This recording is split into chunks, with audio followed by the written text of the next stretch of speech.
And alright, so and here's our second stream of the night. Fish on a heater. Oh, by the way, we can see anything that happens on the browser, so you might want to, if you're navigating away from PvPoke, then you might want to open up another window, unless you're happy with us seeing what's on your screen. I was trying to pull it out, but then like, yeah. So I need to reshare, I guess. I mean, it's cool having double Mason on the screen. Always love a double Mason. All right.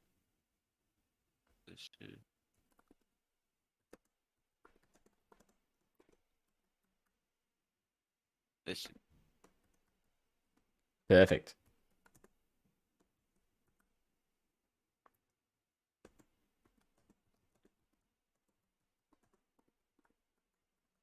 That's going on. Look for Pallet Town PvP on YouTube and Twitch to join the conversation. I don't know if you know, Twitch made their not Twitch, Twitter made their algorithm open source. Did you hear anything about that? No. So they just released their code for everyone to look at. So now there's like, it's public knowledge exactly what gets your tweets noticed by more people. And so one of the things that I discovered, well, other people discovered that I read, was that putting links in your tweets severely impacts the reach of your tweet. So now we've got to like find a way, if they want to like promote a stream or something, you got to find a way to do so without actually putting the link to the stream in the tweet. Okay, that makes. I have to remember that then, like, because I always link my like Twitch page when I do it. So right, and apparently just putting it in another tweet in the comments isn't enough. Like, that'll still impact you pretty badly. Wow, that's crazy. Yeah, I know, it's annoying, but it makes sense. Like, they want to just keep you on the app as much as they can. Yeah, that does make a lot of sense. You don't want to be sending people away from your apps. Yeah, totally. And it's the same thing with everything, like, Facebook, YouTube, they all do it. They all penalize you for. In fact, I think TikTok is really bad for it. TikTok apparently, I've heard them banning people for doing it too much, for saying like link in the bio, for like directing people to links that take you off the app. That's actually like feels like pretty aggressive. Yeah, I know, right? Yeah, TikTok's. Like, I get it. Yeah, they're gone. I say I get to some degree, but to completely ban somebody for doing it seems a little bit crazy. Yeah, maybe I kind of misheard that, but yeah, I was absolutely. That's what I was getting the sense of. Have you used much TikTok? Yeah. Not really. It's funny enough, I got a video posted on there from like this weekend. Like I'll use it a little bit, like to scroll on there, like when I'm sometimes, but nothing like. Never made any content or anything. Yeah, okay. Is that something you might look at in the future? I always said I was gonna do a little bit of YouTube and a little bit of TikTok, and I always just been to like actually ever commit to it. But hopefully at some point and get around to like diversifying my content. By the way, live and just do battles. Just letting know anyone who is coming into the chat or just watching it from watching the VOD later. We normally just chat about other things for 10 minutes before we get into the meat of the conversation. So if you are looking at the VOD, just skip ahead about to the 10-minute mark, and we'll start getting into the Polkadot Cup. Have you had any practice for this cup yet? Like, run any practice tournaments? I did one earlier. I mean, obviously I've been a little bit busy at Fort Yeah. Wayne, but I did I did one earlier today to try to get a feel, and then like after I did some work and stuff, and then like I was like a little bit tired, so that's why we're a little bit late because I Yeah. took a nap. Uh, I just completely, I guess, I set an alarm to make sure I'd be up, and somehow well too. So But what time are you apologize for that. normally in bed? Honestly, not till 11. I just felt so tired. I guess from like I stayed up a little bit late on some of the nights this weekend, and just Mm. like the travel just had me beat. I guess for some reason. Yeah, right. Yeah, for sure. I've definitely been there before. I've been like I've completely slept through alarms and just like been late for work, and I've had to like come up with excuses like, you had a crash or Yeah, dog died, that kind of thing. my car wouldn't start or something. Yeah, for sure. Shorter Billings, just straight to the point. What's the best team? Build Sean a team real I'm quick. I'm still not really sure. What are the best picks? I did have a couple things I liked when I practiced. Hmm. I quite consistently kept bringing, but um, Some of seems like those there's a lot of electrics are looking good. yeah, yeah. I used um went for the basic galv. I feel like is some of a safe one to go for. And ProTune says, "Too late. I'm here. You can't build one now." Um, oh, by the way, we also like use chat to drive a lot of the conversation as well. So if you want to bring that up, that might be handy. Yeah, yeah. There is a channel in the Discord. I don't know what's easier, just bringing up Twitch or bringing up. There's a channel in the Discord called Live Stream Chat.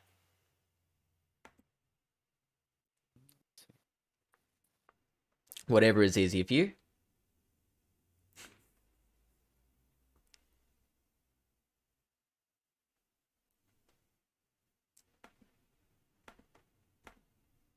And how was your Little Cup / Master League week? I didn't end up playing too much, but I finally found a team I liked in Little Cup. Yeah.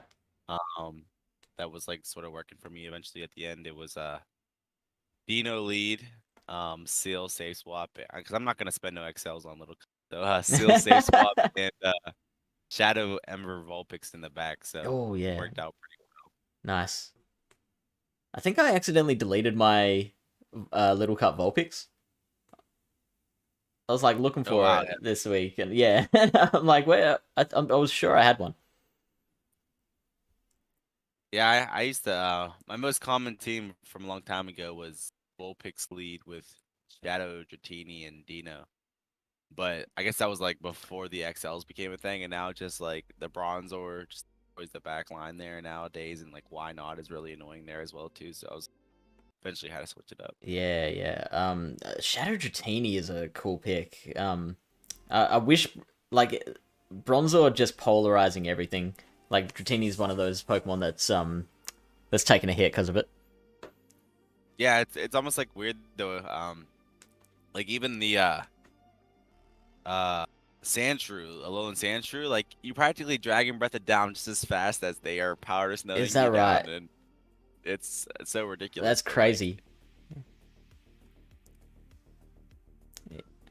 Yeah, that's crazy. some of the tankier things just like outbulk you easily, so it's a little bit annoying as well too. I tried running a Shadow Stunky for a few battles, but the best Stunky I had was like rank 1300, and Yeah, yeah, it was I was just like actually being ran it mud for shot down. dude. Yeah, it was like if you didn't get it on like the Bronzor, it was just like useless. Yeah. I felt like because I ran it for a little bit too, and then I started running into a bunch of like I guess like off meta countering Bronzor teams Mm-hmm. with like Wallabies and stuff like that. And I was just getting destroyed with that. I was like, oh, this is I was surprised how many people actually had a Vullaby, because like isn't that one you have to trade for to get it below 500? I actually didn't ever even look into that, but that would make sense. Yeah, that you would have to. Yeah, I get think a so. lower friendship rate. And also another one that I saw it was just in one battle, but I'm like, wow, this is a good pick, is Riolu. with Oh yeah, counter somebody brick I was break. watching. Yeah, I was watching somebody. Do you have to trade for that one too? Maybe because Yeah, I haven't seen any of the. Okay, yeah, I didn't see any of those. Wow, yeah. because I wonder like what that does. so You resist tack. yeah resist. Well, yeah, because it's still fighting, right? It's got that same typing. Yeah, I assumed, but maybe I'm wrong.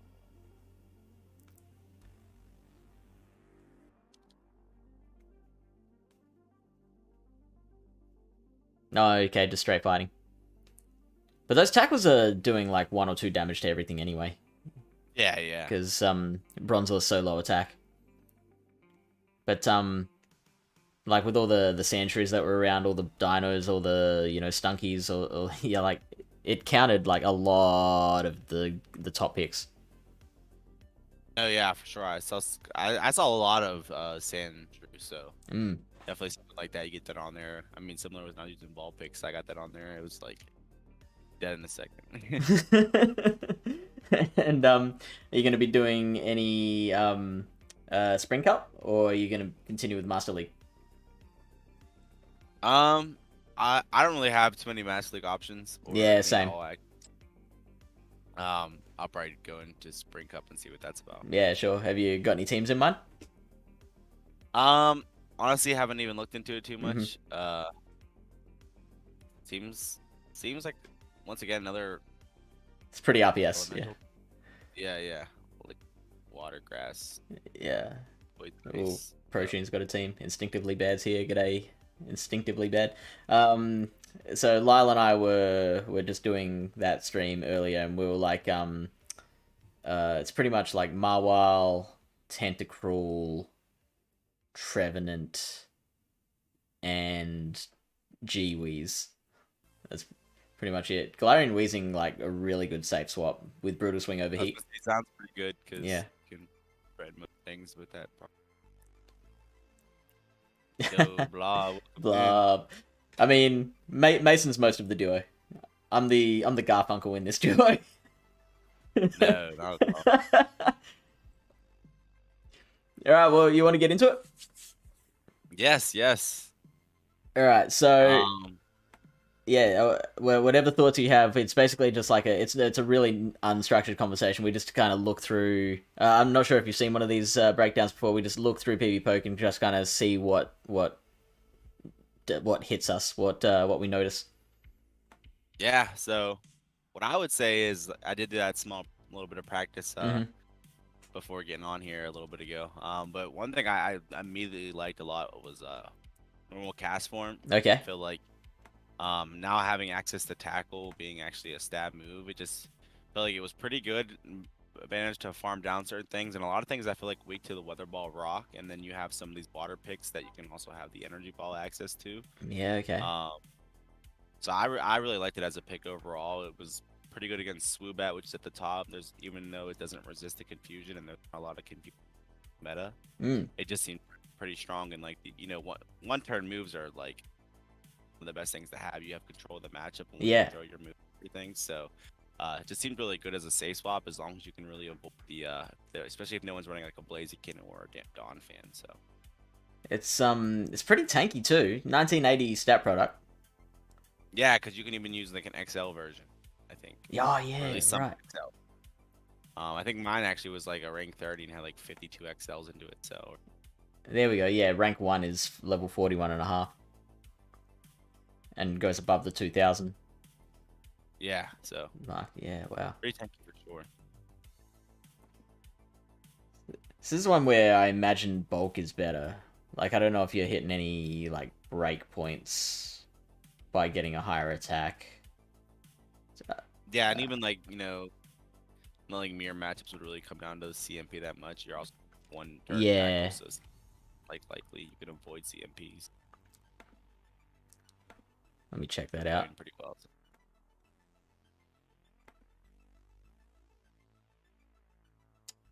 Oh, you need yeah, like even really with even with those like counter users, you still have like I would assume Rock Weather Ball hits back pretty hard onto Blaziken, just is so glassy, and you have coverage with the energy ball for Dawn fan. I mean, obviously they're losing matchups, but if you like have energy lead, it not being maybe as bad. How many counter users are around? Just the Blaziken and Donphan, or? I believe that was all, unless like something maybe really spicy. But Yeah, okay. oh, Heracross is down there. That's actually it's ranked lower than it probably might end up being. I swear sometimes when Heracross is available, it ends up being a little dangerous. Though. Yeah. Because that's one of those ones that you can, like, beat a Pokemon, come out with energy, and then, like have enough energy to flip another matchup. Yeah. Rock Blast, Close Combat, Earthquake, all kinds of Mega Horn. Yeah. Hits everything hard. So what would your moveset be? If I was gonna run Heracross, Yeah. I feel like Rock Blast just because it's a low energy move and like there are a lot of bugs and flyers. I don't really. I would say maybe something like Close Combat, but I think Mega Horn is similar energy and you don't have the debuff and just hit everything hard, so you could also go for that. Yeah. I feel Close Combat's, like, normally the most indispensable move, just because I think that low energy really helps it. But, you know, Mega Horn is such a hard-hitting move, and stab as well. And yeah, even though there's electric types, I don't know if you really need like Earthquake just because Yeah. they're also usually glassy, so a stab Mega Horn would do enough anyway. Yeah, so. for sure. I'm keen to look up, like, the Heracross versus Galvantula matchup, maybe. Yeah. Cause, and Beedrill as well, because they're both resisting, and Beedrill's double resisting the counters, so you are kind of relying on the Rock Blast. Also, a thing to like look at, I don't know. I guess often with most Silph metas, you're not switching, but for things like Gym Breakers and other times with these tournaments, be a little bit more flexible with movesets. You can always look into what Pokemon do have a lot more bridge options. I was looking at like water gun users with my team with either like Welmer or even Vaporeon, which sounds a little bit crazy. But they were even suggesting like let's use Cilio because we can decide between Powder Snow or Water Gun at some point later on. Oh, man. In that situation. So you can always look into flexibility for those. Yeah, for sure. So it looks like actually surprising. Well, in the zeros that you would survive a Rock Blast as the Gal. Just. Yeah. But it gets more and more Gal's favor the longer the match. Yeah. Out. And then what was the other one? Beedrill. No, yeah, Beedrill.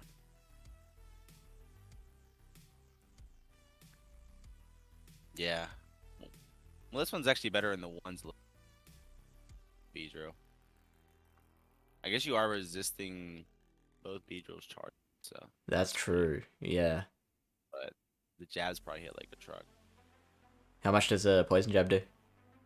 7%. So what's that? That's you're taking out a Heracross in 29 poison jabs? No, not 29. What am I talking about? It's 29 turns of poison jabs. That's what I was thinking. 30 turns. Yeah. So I think it's like 15 poison jabs. Definitely interesting there. I don't think there would be a situation where you, or I guess is there any weird situation where you'd run something different moveset on Beedrill? I don't know, but there are like flyers, so if you're gonna run it, maybe there's a one away flyers, but like either it's a high energy move, a Sludge Bomb, or a terrible move, an Aerial Ace. So I've seen Aerial Ace be useful. I mean, if Heracross was gonna be like, I remember Heracross was really big in, it was like the first cup for season 3 or something. It was like Heracross and Mandibuzz was on every team. I remember. Do you remember? Yeah. I think I had it's funny enough, I actually had Excadrill. I think was available in the meta too. I had Aerial Ace on Excadrill. Not Excadrill, Escavalier. I was gonna say Excadrill. Wow. I apologize. Yeah. Like, how good is this guy? But I remember, I countered something down, and I think they had a shield, and I threw a Aerial Ace into it and one-shot it, so they weren't ready for that. Pretty funny. Protune's saying Infestation on Beedrill.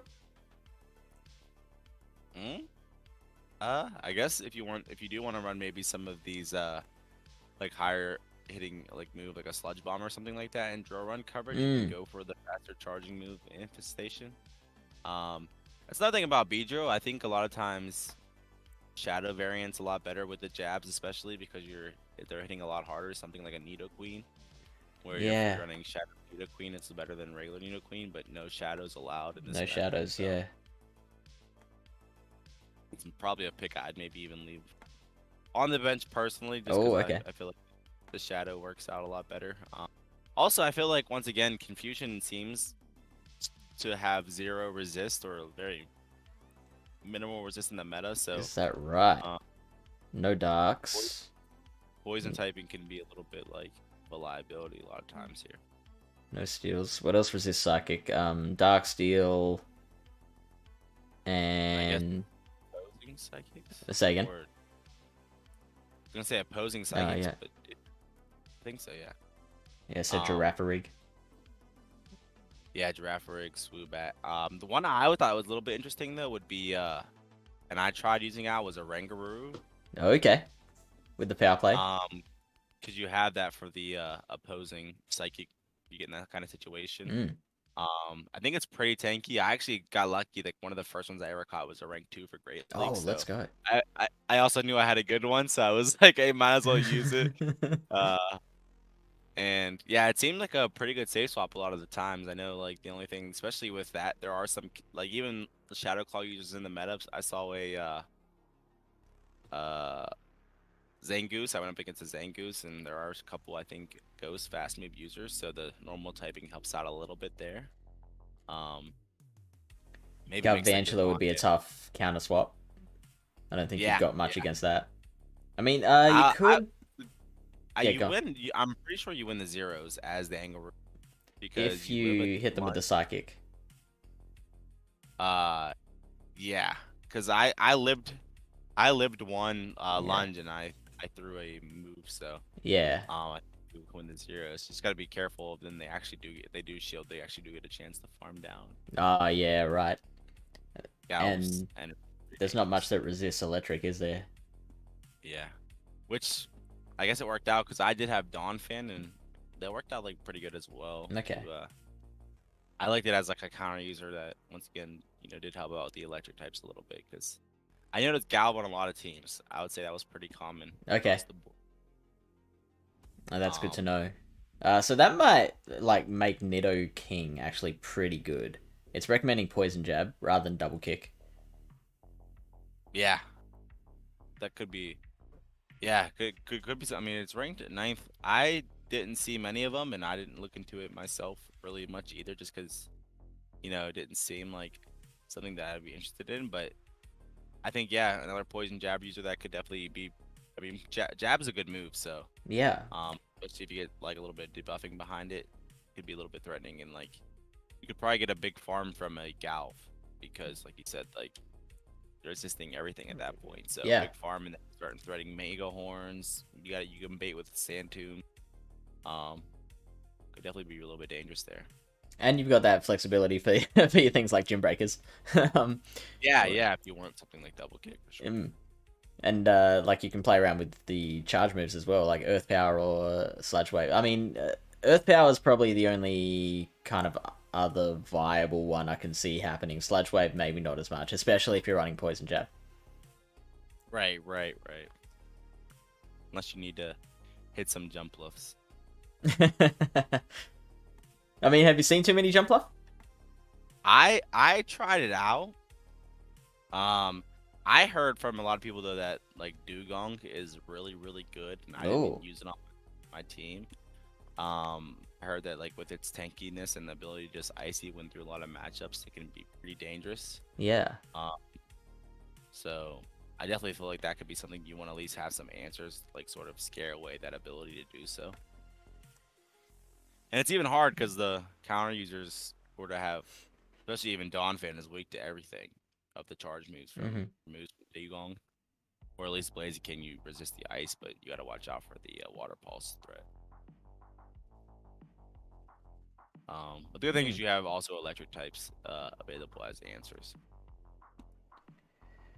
One I'm a little bit Um, interested would be, I guess, Charge a Bug. okay, what do you As like about Charger Bug? just I used it before in different metas and it's just a little bit tankier of a Galv, so a Jingles, hey, welcome in. little bit more flexibility. Yo, Jangles, welcome in. Uh, but yeah, just a little bit more flexibility where you can actually like eat a charge move. You don't have to go like Galv. A lot of times I feel like you might have to go down shields a little bit earlier to Yeah, start like yeah. making those matchups more favorable, and Charge a Bug is pretty good. Um, Once again, with the ability between Spark, Bug Bite, and then even Crunch as a potential extra charge move could ever be good if you have that flexibility. Um, yeah, I don't know. Yeah. No, I like it. Yeah. It doesn't have as much farm down potential as what a Galv would, but I mean, Spark isn't the worst. Like you can definitely farm stuff down with Spark. I think it doesn't give as much pressure as the Galv does. I think that's what I like about the Galv the most is that it does force a lot of shields out of opponents. Yeah, yeah. I mean, yeah, like I said, I opted for Gal. Mm. Yeah, definitely. If you ever like feel like you're using a team, and you're like, well, maybe, you have that Galv, and then you're feeling like, well, maybe my team's not bulky enough, and you need a little bit extra. Yeah, that's an option. Option that, I know I was talking to Lyle actually, funnily, Yeah. and he liked Ampharos, so Oh. I'm not sure what like the Brutals. I guess the Brutal Swing would be cool for a couple of the confusion type users. Or it could just be like neutral damage. Like Yeah. you're definitely getting something out of just neutral play. Yeah, into the other electrics, I guess for sure. ProTune says stop looking at the boring meta and look at some spicy stuff. We could. There are some charmers. We'll get there. I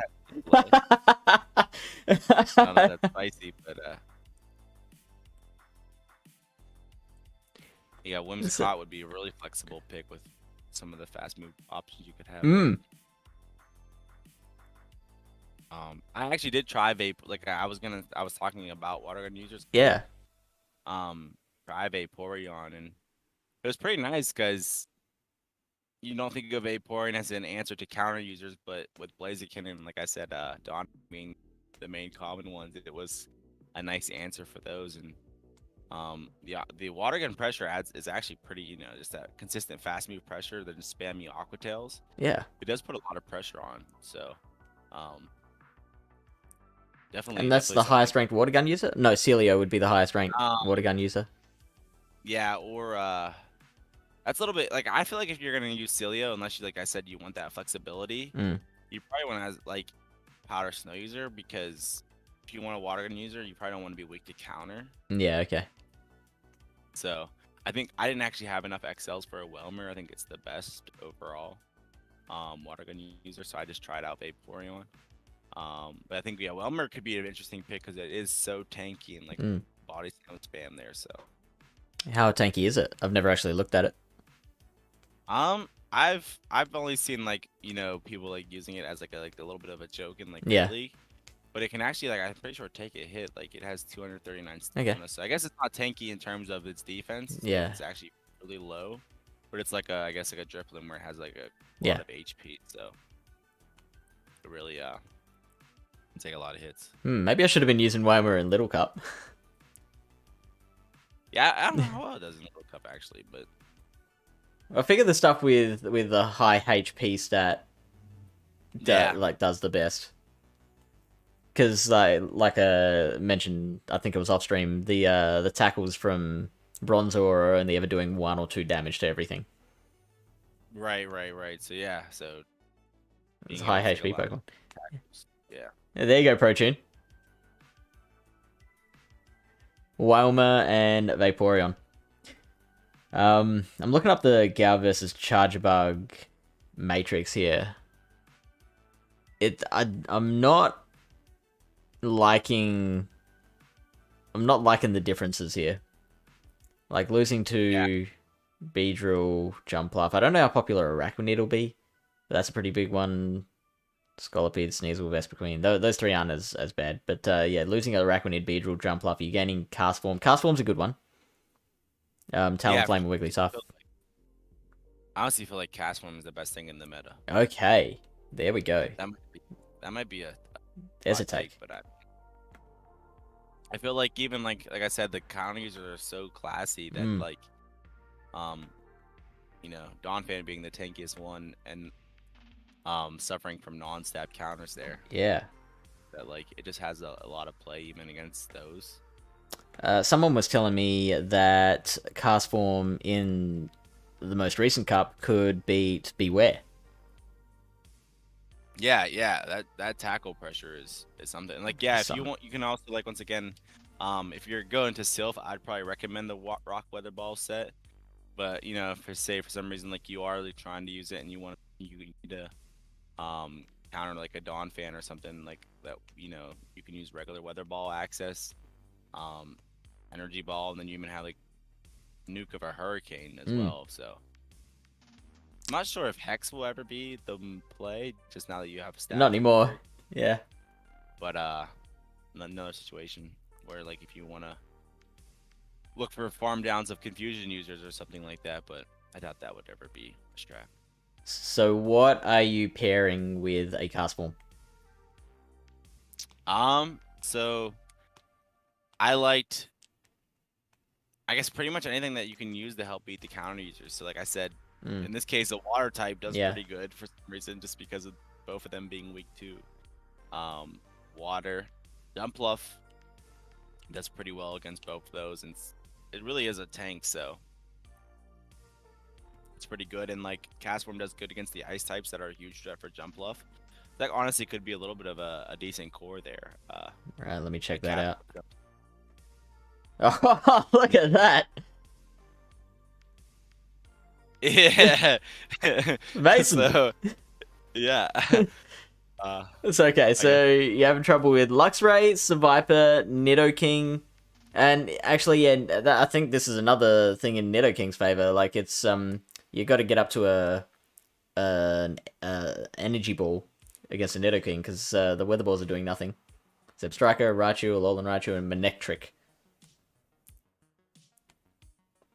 Yeah, and I feel like a lot of those picks would be almost argued as a little bit spicier picks. Yeah, I mean, I'm really liking the Nidoking though. The more I'm seeing from Nidoking, Yeah, the more I'm like, yeah, man.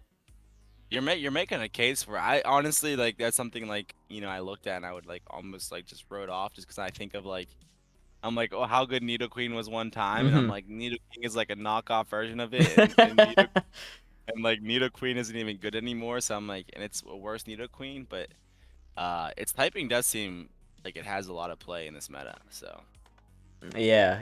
It's I was gonna say the Target version of Nidoqueen is Target the same thing in America as it is in Australia. It's like low budget, kind of you can get like a $3 t-shirt there, we or would is say more of like a Walmart in that Walmart? aspect. Okay, it's a Walmart version. Around um, it, I think Target's a little bit more expensive in America. okay, cool. Um, Protune saying Fairy Wind or Bullet Seed. I think these days, now that Jumpluff has Fairy Wind, I think that's absolutely the go-to option. Yeah, that's I ran the standard set and it was pretty nice, especially if it felt pretty free and safe if your opponent didn't have an ice type user. Hmm. Like, cause like even like the like a Swoobat or something, um, Acrobatics hits it pretty hard. So like you tank an Aerial Ace or Psychic Fang, so they have to like go down some shields to start winning that matchup. That's the thing about Swoobat. I think it wins a lot of twos. But you end up I think sometimes having to give up shields because like they're not shooting the first Psychic Fangs. Yeah, And then those just they do add up, but I think it ranks a little bit higher just because you can power through a lot of matchups and like flip a lot of matchups in your favor. what's the bulk on Swoobat? Um, it didn't seem incredibly bulky because I was like pretty much able to get close to knocking it out with like tackles and a rock weather ball with Yeah. cast. Okay. Yeah. Definitely. So there's a lot of top picks that can. Oh, we lost your stream.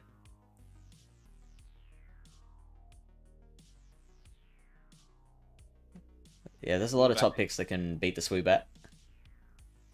Swoobat, Galvantula, Beedrill, Jumpluff, Dugong. All these in the top are weak to Rock Weather Ball right off the bat, so it's just Yeah. very, very threatening with that as well. And just really like the tackle spam is pretty good. And like we said, it can be when it's XL, it's pretty tanky overall. So we do have that. We lost your stream. Are you able to stream that again? Share that again? Oh yeah. That's interesting.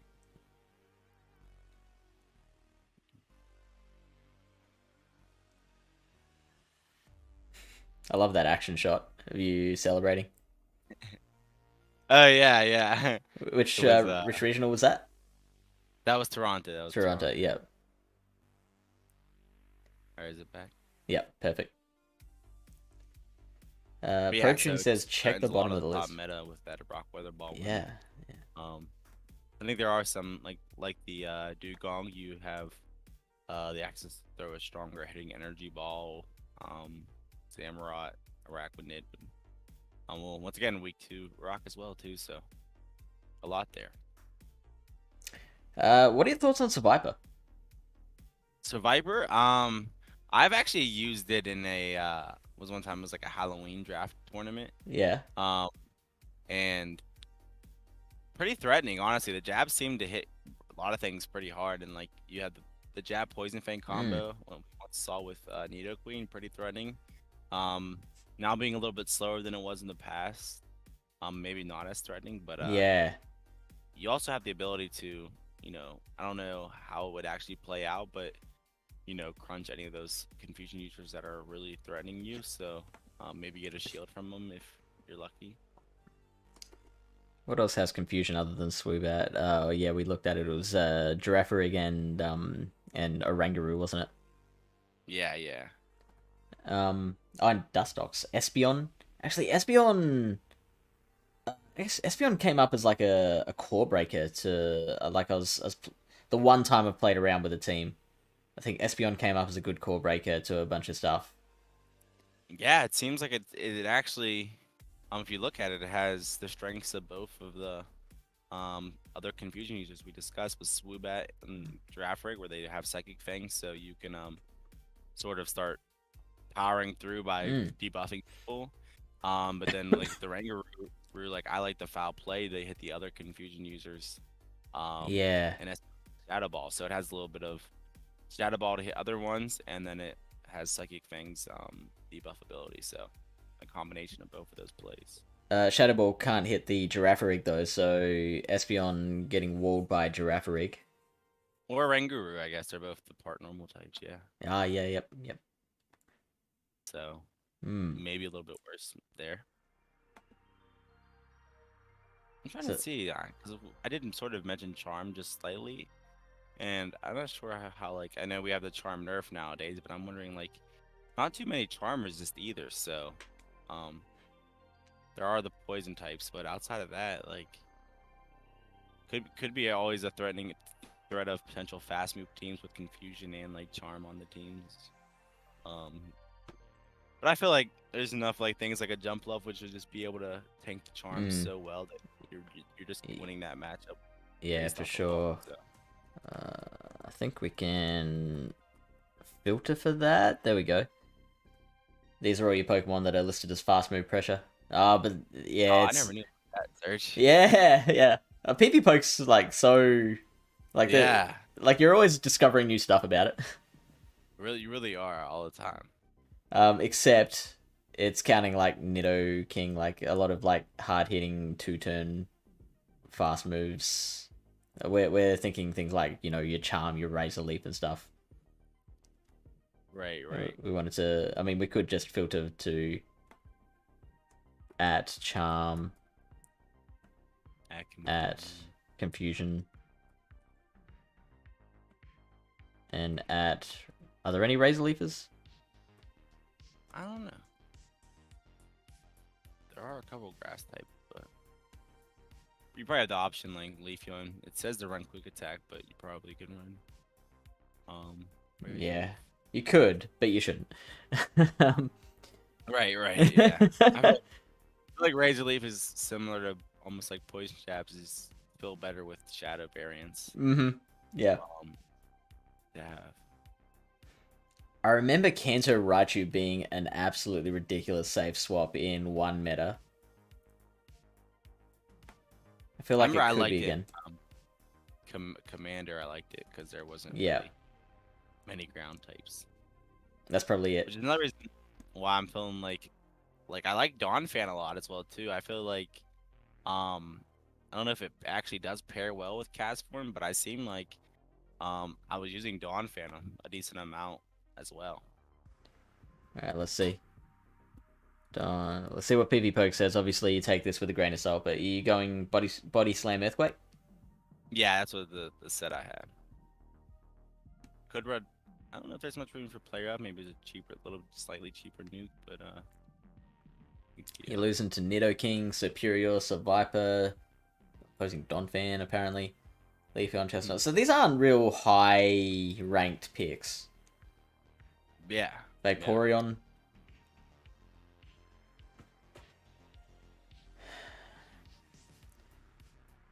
The Swoobat's a little close. Yeah, go on. Yeah, so, I mean Swoobat. I did notice like Swoobat was a little bit annoying, but it's like weird because I mean I wonder if Swoobat would honestly be better. Like it says to run Aero Ace, but like something like Aero Ace is such a bad move, so I was like never showing the move, and people were just Psychic Fanging me. So like you never have to show that first Psychic Fangs, and I think you might like lose the twos in a lot of these matchups. But once again, like I said, you can get shields down and then give up the Mon, and then you have like if I have a Galv there to Volt Switch you down, then you're getting threatened to have your shields gone and Galv with energy coming at you. So and would you maybe are you saying that you'd probably suggest a double Psychic moveset? If you are going to run it instead of Aerial Ace? Yeah, just so you can honestly, I don't know, like just threaten. I don't know. Maybe that's the reason why I chose a Rangaroo, just because I don't like the Psychic Fangs play. In this meta personally. Yeah. I just don't like because I feel like you wanna with like the Rangaroo, it's like nice to get 4 confusion, then you can throw a foul play and it's threatening getting that shield. But if like people just let the Psychic Fangs come through, then it's like I feel like it's hard not to have those. So. Well, I'm thinking maybe if you are running Swoobat and you go like Psychic Fangs Future Sight or something, I think you're going to catch a lot of people off guard, like building up a bunch of energy, and then when you throw your first move, they're like, "Whoa, okay, they're going to like double Psychic Fang me or something," and then hit them with a Future Sight, suddenly they're gone. They lose alignment. Especially if you confusion down, yeah. Because, like you said, like as somebody, if I'm going up against a Swoobat and someone's confusioning me down, and I'm like, oh, they're get to a 5th one or whatever. I don't know how many is for Future Sight. Maybe a 6th one. Yeah, I might be thinking they're gonna double Psychic Fangs me, or even if they throw an Aerial Ace, I'm not afraid of that. Yeah, yeah. And like a lot of people would think it's weird. Like, why aren't you throwing the Psychic Fang straight away? But I know I've been in that situation so many times where I've been like, why aren't they throwing when they're meant to throw? Oh, right. And then my Pokemon disappears. So, yeah, I guess it really does just like if you do the play where you could do the play where you just throw the first Psychic Fangs immediately and then try to confusion down through something. Yeah. And then I guess that's the main play that you are going with these confusion users. And then you can start threading whatever if you're running the Giraffe or Rig with Thunderbolt. I guess another interesting pick that has flexible fast moves even as well if you don't want to run the confusion. Well, what do you think? Any room for double kick here? I'm not sure how good of a. I mean, I guess I could see it if you're looking for it to be a little bit more of a charge move hitter with those Thunderbolts. There are a couple water types that are threatening in the meta, so you run double kick, you bait a Psychic Fangs, hit a Thunderbolt, you can probably maybe like one shot a tanky Arachnid. So I'm not sure how fast the bug bites add up there, but I feel like that's another interesting. I feel like the Arachnid would have that pretty much on lock. I think those Like, because Giraffrig's not the tankiest giraffe on the farm. Yeah. um, It's a consistent, super effective bug bites. Just gonna add yeah. Protune, no, you can't use shadows. There's no shadows in this meta. Yeah. Unfortunate. I Mm. always like using shadows. I feel like over the regular counterparts. I mean, they do sometimes depend on the matchups, but I'm just always someone that Yeah. usually opts for the shadow if I can. I think it like having no shadows in a meta just makes it simpler. It does make it a lot simpler. Yeah. Yeah. I wonder if there are some other interesting picks. Something like, when you have anything like a chestnut where you have a frenzy plant, one of like the best moves in the game. Be something pretty good. Superior I saw shows up there as well.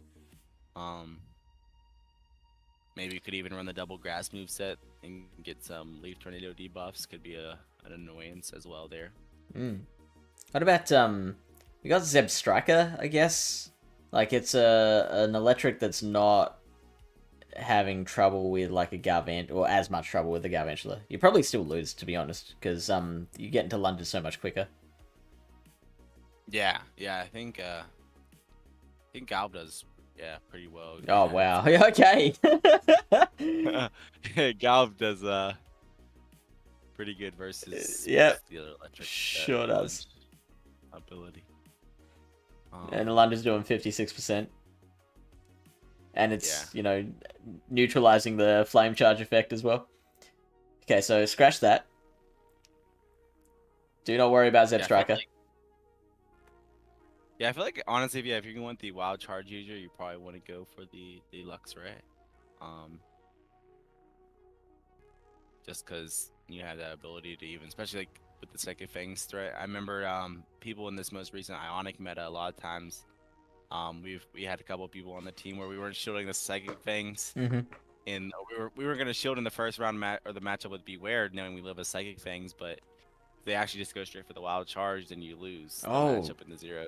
So it's scary because then now people know that they figured that out after the time. So it's like, well, do I shield? Are they gonna bait me, or are they gonna, And because then if you do shield the first Psychic Fang, then the second they don't even have to go for a wild charge because now that you're getting threatened by the sparks debuff. So yeah, and the spark, yeah.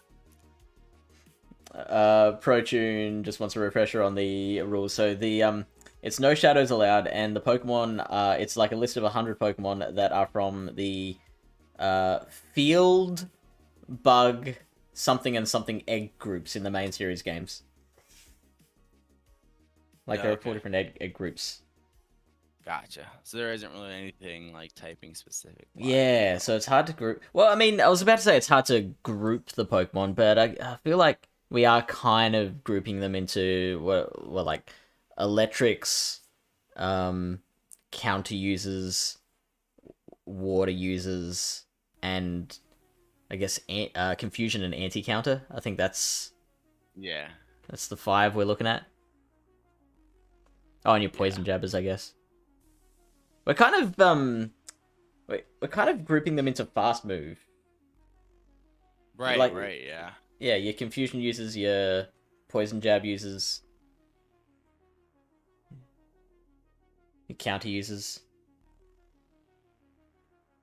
and then your electrics. That was another pick that I think Lau may have mentioned at some point was Lit Leo. Oh. Now getting like being XL once again, so actually a little bit more tanky. And before it only had Ember and like Fire Fang, so fast hitting moves, but now has access for either once again flexibility with tackle, but Incinerate, which is clunky to play, but could be overall a little bit threatening with the flame charge crunch ability. Yeah, like 3 to the first crunch, but then like your next 3 crunches are 10 turns each. Yeah, which is a big deal. So definitely something that could be. I don't know. It's ranked pretty low, but I mean you can't always. I mean the ranking somehow, like I said, like this Lux rating may be a little bit inflated just because of the ability to like bait the Psychic Fangs in a lot of matchups. So I feel like you always gotta take these rankings with a little bit of a grain of salt and Yeah. actually play out the matchups and see how they fare. Like I said, like I felt like Orangaroo was like, I butchered the pronunciation that time, but was a pretty good safe spot because, like we said, with nothing really just resisting the confusion damage and getting it's pretty tanky as well too. So didn't rank as high as the other confusion users, but I think it's maybe better than them. I'm torn between. I mean, there's room for multiple confusion users. I think. Yeah. There is plenty of stuff around with dark type damage, but I think they're all things that like they can't 1v3 a triple confusion team. Right, yeah. Like Survivor here can be like confusion down if you have the shield, I think. Let me. Oh yeah, Survivor would definitely be. Yeah. Easily fusion through. It's like, could you actually one shield farm down with, say, a Orangaroo?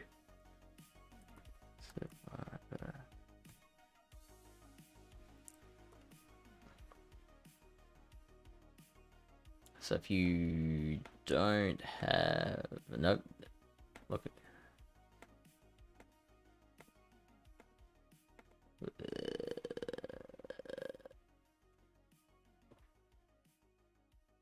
Yeah. There you go. One shield farm down, come out with 72 energy. And over half your HP. Yeah, you definitely got to be on your toes with some of these picks and getting confusion down and coming out, like, giving your opponent a lot of energy to run through already moves. Because I feel like there aren't too many like tanky things in this meta. So definitely got to sort of maybe prioritize trying to add a little bit of bulk onto your team somewhere so you can try to find areas to tank moves somewhere. Something like that Jump Bluff and Dugong right here that show up pretty high. I feel like those are two commonly tanky Pokemon. Arachnid's very tanky, but I don't know, it just moveset with the Bubble Beam being like, I don't like it personally. Yeah. Like, I know some people make those kind of movesets work, but it just never was my play style really. So yeah, I will preach as long as you need me to that Infestation is underrated on Arachnid.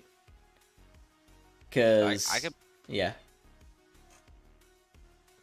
Threatening those bug buzzes a lot. Yeah, exactly. Like, and it gives you a lot more optionality with like baiting as well. Because with Bug Bite, it's really difficult to like build all the way up to a Bug Buzz and then throw Bubble Beam because you're missing out on so much extra damage with the Bug Bites while you're building up to that Bug Buzz. Whereas that's not the case with Infestation. Yeah, no, for sure. And it's definitely, especially because Bug Buzz hits hard and it's a tanky Mon, so getting rid of it and, like, you know, 2 Bug Buzzes onto a lot of things in this meta are a little bit dangerous. Because, like, even, like, the flyers, like Swoobat, Jump Bluff, both take neutral from Bug Buzz. What other flyers are there? I guess, like, Dustox would be a little... Oh, it's not even a flyer. Look at me. I forgot Dustox is typing first. That's a little bit interesting pick though, because I remember I don't even know if he gets to 1500 or whatever the CP reaches at, but yeah, I remember playing against Max Persaw with it one time, and it's extremely tanky. So another potential confusion user option there that has an extreme amount of bulk like available to it. So yeah, look at that. A hundo gets to 1384. Yeah, so almost like a Pachirisu situation where it's really tanky. But like, imagine if it really reached its reached to the CP cap. Oh yeah, level 60. Here we go. Yeah, at some point, right? Do you think that'll actually be in the game at some point, level 60? I heard rumors that like never, because the way the leveling up works is that it's like 2 levels per. Hmm. So like level 50 in our game is equivalent to like level 100 in the Yeah. other games. So we're already like at like where we need to be. But then other people were really saying like that's debunked and it's not actually the case. So I don't Yeah. know. I guess I truly don't know. We'll have to have to see what they Yeah, for decide to sure. do. I never even thought of at one time level 50 in Excel's being a thing, so they came out with that. I'm still trying to process that. Yeah, yeah, true. Oh man, like getting XLs for Master League, I know I'm not alone, has been such a hassle because I don't play the game too much outside of GBL and Silph, so I'm not a Yeah, I grinder. always tell people I'm terrible at every aspect of this game but battling. Yeah, I joke to people that I don't play Pokemon Go. But I mean, I feel like the further you do get down, it gets a little bit way too spicy. Mm. So Lyle and I like to talk about like 82's your cutoff, but like if you can definitely make stuff work that's rated below 82, but if you need to find a cutoff point, that's probably your best one. Of like above this is meta and below is not that meta. Yeah, I remember I always thought, or not thought, but when Slurpuff first got Fairy Wind, I thought it'd be decent because it has like interesting coverage moves like a Flame Energy Ball, you know, are getting fairy moves, but once again, even in this meta, ranks very low. So Yeah, I feel like the way PvP's set up, the mechanics of it, I feel like it favors well, but bulky Pokemon first, but after that, quick charge moves. Like how many Pokemon are at the top of any meta that don't have like a 35, 40, or 45 energy move? Like anything that doesn't have a move that's 45 energy or less is probably not going to be good. yeah, that's fair. Another interesting pick could be, speaking of getting to charge moves pretty fast, Galarian Rapidash. Is that eligible? Yeah, it's showing here as 57th, but yeah, 57 getting to a body slam every 8 turns is Yeah. pretty crazy, and definitely has the most amount of coverage nuke moves you can ask for with Psychic Megor and high horsepower gameplay.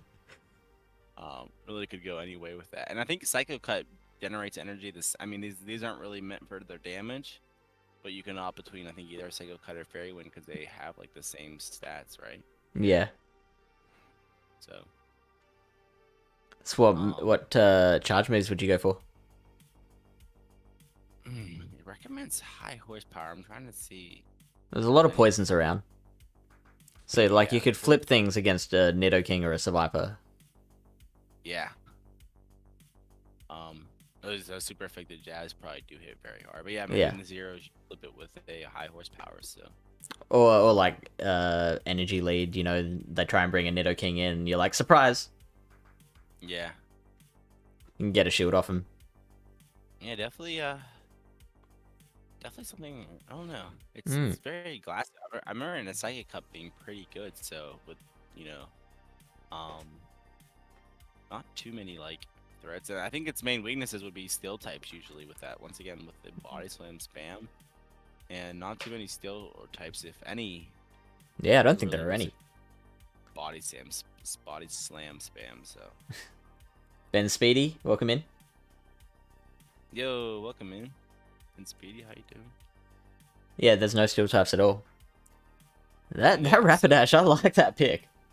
That's a good like surprise pick, like something that because like I like to, well, I don't like to say kind of the reason that I did so well in OCIC was because I just brought something that people were shocked by and didn't know immediately how to deal with. Yeah, I mean that's definitely something for sure. Like people aren't ready for that spamminess, and like I said, I'm not a huge fan of at least for my team and my strat, like of the jab users. So like when I look at the jab users, I typically, like I said, I prefer Shadow. So I was sort of sort of personally just looking away from them. So if other people sort of end up siding like me, then having a fairy type could be a play, just because then you don't really have any weaknesses in that case. Yeah, okay. Not sure how crazy it'll play out. One poison jab user that does seem actually a little bit interesting, but somewhat ranks lower, is this Roserade. Roserade? So what do you like about that as opposed to the others? I feel like the it still hits so hard, but I feel like the Weather Ball fire coverage is also a little bit interesting, with like a decent amount of bugs, and you have the grass types like a Jump Love. I don't know. I just feel like even like a lot of the other jab users in these cases are like either part bug, part grass, like Roserade. So I feel like that could be interesting, and like especially something like a Leaf Storm nuke potential. Yeah. Like I don't think anything in this meta wants to eat a Leaf Storm outside of the Jump Bluff, maybe. I'm gonna look up how much like a cycle of Weather Balls does to a Jump Bluff. So like the Weather Ball plus the poison jabs. Let's go to zeros. Actually, we'll keep one shield on the Roserade for now. Okay, so you can take it out in 2 cycles. Gotcha. The 5 poison jabs, because like I was worried that Jump Bluff is so bulky that like 5 poison jabs and a Weather Ball might not even take it into the yellow. But it does. So that's good to know. I wonder how much more you can over farm to come out with in this matchup. You're doing perfectly. I imagine you could actually probably, if once you get the first Weather Ball through, you could maybe even farm down from there. Oh, they do get to it. Okay, let's assume that they're not going to bait us. Oops.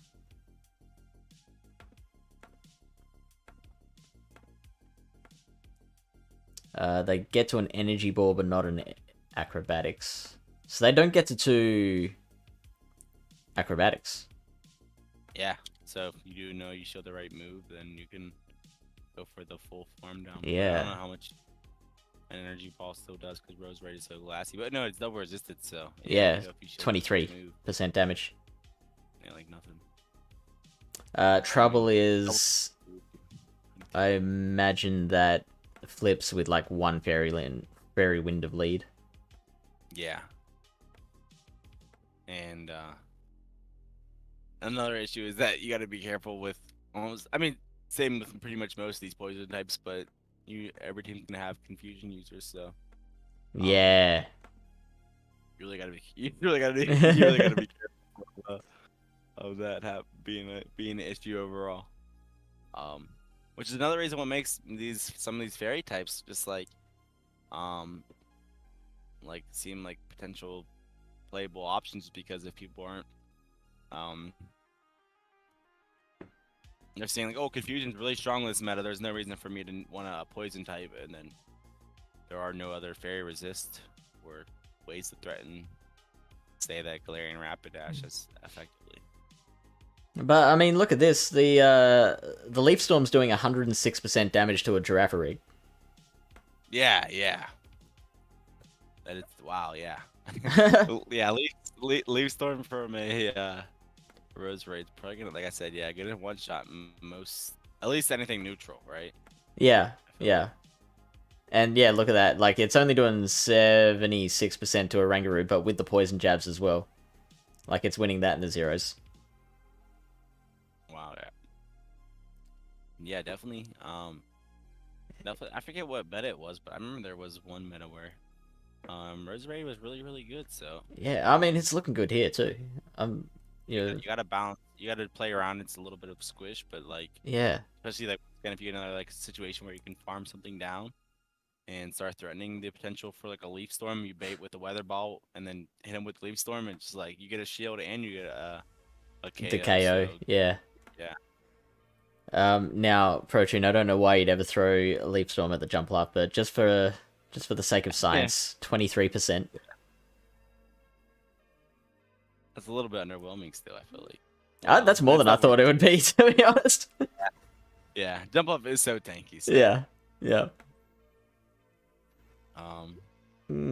Another and when that's sort of another reason why I feel like Dugong can be a good pick there as a decent answer, or Celio as a decent answer for that jump bluff there is there. 'Cause, Decent answer for the jump bluff, you said? yeah, because once again with no steel types, like those are the one things that mainly resist all jump bluffs moves. Yeah. Steel types, so I mean, you're not resisting moves and actually like taking super effective from the energy ball with Dugong, but I'm But sure like the icy that wind pressure comes ice back. just, Yeah. yeah. Look at that. Oh, that's hang on in the 1-0s. Let's go 1-1s. So they do outpace you to the energy balls. Oh yeah, so. But you are still winning that, and you're coming out with half of your HP anyway. Right, and the earlier you shield, the better it is for you, because then you start debuffing as well. So. Yeah.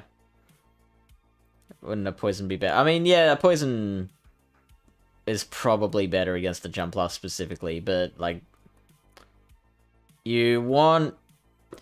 I try and avoid things that just have like a single use. I try and pick Pokemon that can excel in a variety of different situations. So like you might want a poison user and a Dugong, and then be able to switch them in and out depending on, you know, your strategy, what you think your opponent's going to do, etc. Well, like what I heard like a lot of times was that, you know, like they were pretty much getting to the point where they were getting outballed. Like something like, say you lead a Dugong into a neutral matchup, and have maybe a little bit of like a polarizing back line. A lot of times people get like ice, like they'll eat the first icy win and like switch out to clear the debuff, or they'll do something like that, and that gives you a little bit of the ability to control the matchups in the back line because you're forcing them to switch out. So obviously if you lead it into like a Blaziken, you're gonna have to swap out yourself, but if you leave it into these neutral matchups, you can maybe start threatening to the point where you're forcing your opponents to switch out, and you have the ability to. And that's why Dugong's so underrated. Yeah. And plus, if they do switch out, then you can also have the ability to, say you don't have a direct answer, debuff it first or something like that as well. So yeah. There's not too much other ice going around. You got Ice Fang Hippowdon. That's something. That could definitely be something. Another little bit of an interesting pick for like maybe more like a gym breakers where you can switch moves if you wanna, because you can have. I could see teams being a little bit weak to either fire or ice, both. So then, like, it's like, well, you know, if you don't know yet which one it's gonna be, turns out, oh, this team's pretty weak to like fire. Like, let me actually like put Fire Fang on my hippo instead, or something like that. Because yeah, that's a good point. A lot of grass. So, and since it now has like, I think it actually has Body Slam and Weather Ball, but it does. It has cheap charge moves as well. So even though it has a super slow fast move gain, you still can get to actually get the charge moves. So I don't think Weather Ball's actually necessary here, because Body Slam's better than Weather Ball, isn't it? Yeah, so if you run Body Slam Earthbound, because what would you want Weather Ball for? You'd want it against the Flyers, but then if you're running Ice Fang, then that's not an issue anymore. You'd want it against, say, Garvantula, but you're already doing so well because you're double resisting the electric moves. Beedrill, you're resisting the poison jabs already. I mean, yeah, Weather Ball would definitely help a little more, but I feel like you're getting more out of Body Slam in general. Yeah, I think they probably just, or it almost looks good just because there are like, especially at the top, Flyers, Bugs. Yeah. And ice types here at the top, but definitely interesting. But yeah, that's one of the reasons why I like Castform so much, is that it feels like a lot of some of these meta picks are a little bit weak to rock. So the tackle pressure is a lot too, similar to like some of the water gun users where it's just consistent at least one damage, if not more, coming out there every turn.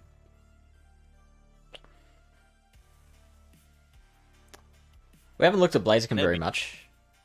yeah, I think that's I think it's probably very threatening overall. You once again got to be so glassy and the confusion users there that are like once again threatening.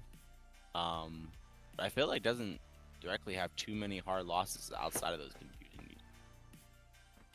Yeah, I feel like it's one where alignment really helps with Blaziken, especially for Blaziken users, because if you can, line it up against something that it's going to really like, come out of it with residual energy, you can then flip some of these things that are listed as losses, and even if you don't like actually KO them, you can at least get shields out of them. Yeah, well, that's what I mean, and like, especially in my case, like I feel like you almost need a counter user just because, that cast form save swap would be, I feel like I'm so free in a lot of situations. Once again, maybe I'm just a little bit biased because I liked it so much, but I mean, we know that normal is only like really weak to the counter, so or the fighting, so you really need, like you want a hard punish most likely for that situation there. And there's really there's not much else you can do to combat the cast form swap, is there, apart from your counter users? I know we did look at that earlier, but I've got a terrible memory. Yeah. No, I agree. 1,000%. Oh yeah, there was a Nidoking. There aren't the Nido Queen is a little bit annoying, but I mean even there you see it's at 433 rating, so it's not that bad. You can deal with that. It says Luxray is a good answer, but yeah, I mean, it gives Luxray so much credit. I feel like a lot of times due to the bait of the psychic things. Yeah, so like you say, like someone does try to ever say swap that, and you come into Blaziken, you could probably counter down, and once again, like the fire coverage is pretty good on a lot of the bugs, the jump fluffs, the ices, and then like either Stone Edge, Brave Bird, even Blast Burn, whatever you want to run as those moves, all hits anything pretty hard from a Blaziken. So. And here we go. The Luxray matchup in the ones is bait dependent. Gotcha. Yeah. Back-to-back wild charge won't do it. That's pretty. Yeah. Just goes show how tanky cast form is as well too, because a wild charge from Luxray takes out a lot of things with sparks, but cast form hanging on there. 61%. So Brave Bird does not one-shot jump laugh. It was, I think I looked at it a second ago, it was like 80-something%. And Stone Edge does less. Gotcha, from Blaziken, gotcha.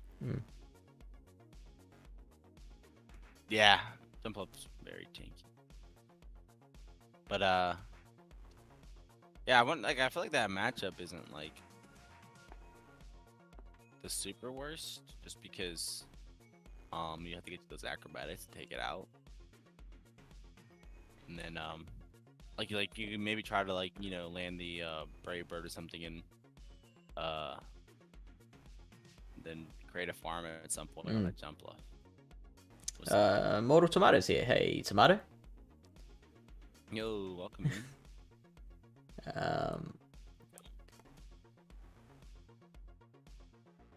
And Blastburn doing 83 as well, so about the same as the Brave Bird. Okay. Just a smidge more.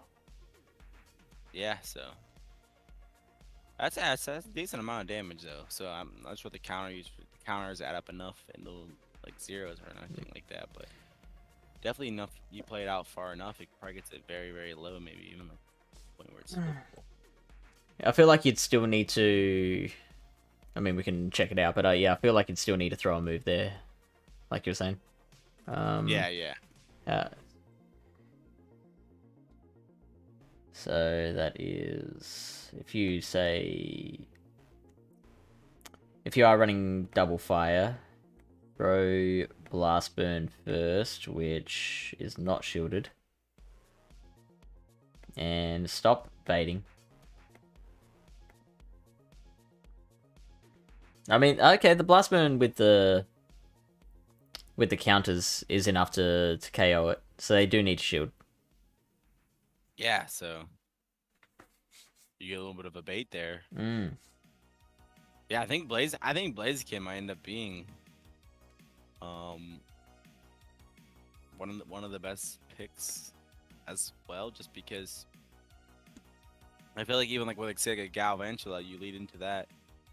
You get to the Blaze Kick before they get to a move at you, so you're threatening You to still the point where even prefer? Sorry, go like on. your ABA weak to it, you can like sort of just like, all right, I'm fine, you know, getting this Blaze Kick off, getting a shield, or getting the Gal. Like I don't even know if they live, but I'm assuming they do, but they probably barely live. So like, and then you can just like give up the matchup and be like, hey, now that I'm weak to Gal in the back, I got rid of the Gal at least. In that case. But you are still preferring Donphan as your counter user? I'm not 100% sold, Okay. but I guess with how much Galv there is so far that I've seen, there may be the on-fan might just be the overall better, but yeah, looking at the zeros, oh, you actually win just with the Blaze Kick, so yeah, Blaze Kick actually wins the ones and the zeros and the ones with Galv, so I think it's they're getting to the charge moves at the same time, but Blaze has the CMP. oh yeah, Blaze does have the same. Yeah, I don't know why I was saying 5 to Blaze Kick. Of course, it's 6. 40. Yeah, 42. So they do get to the same, but yeah. So you win CMP. So it's in the twos. I'm guessing what is it? The voltages do enough. Yep. Oh wow, yeah, you just get full switched all the way through. Yeah. That's a little bit terrifying. Yeah. Gotta be careful. Gotta be careful. Careful there.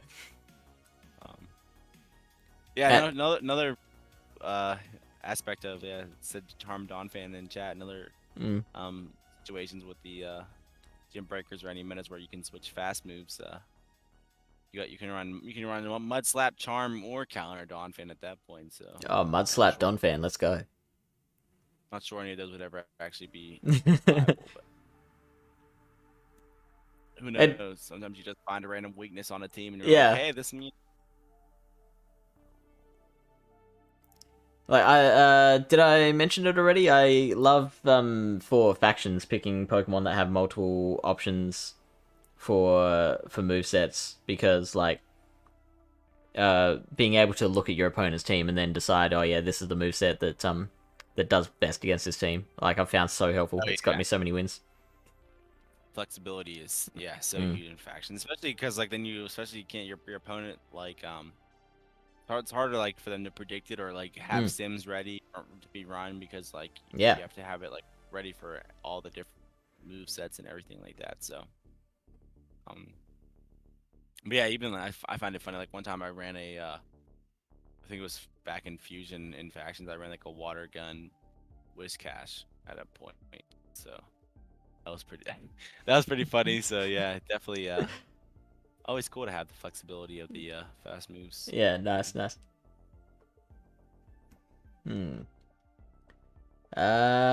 Is there anything else that we haven't looked at yet?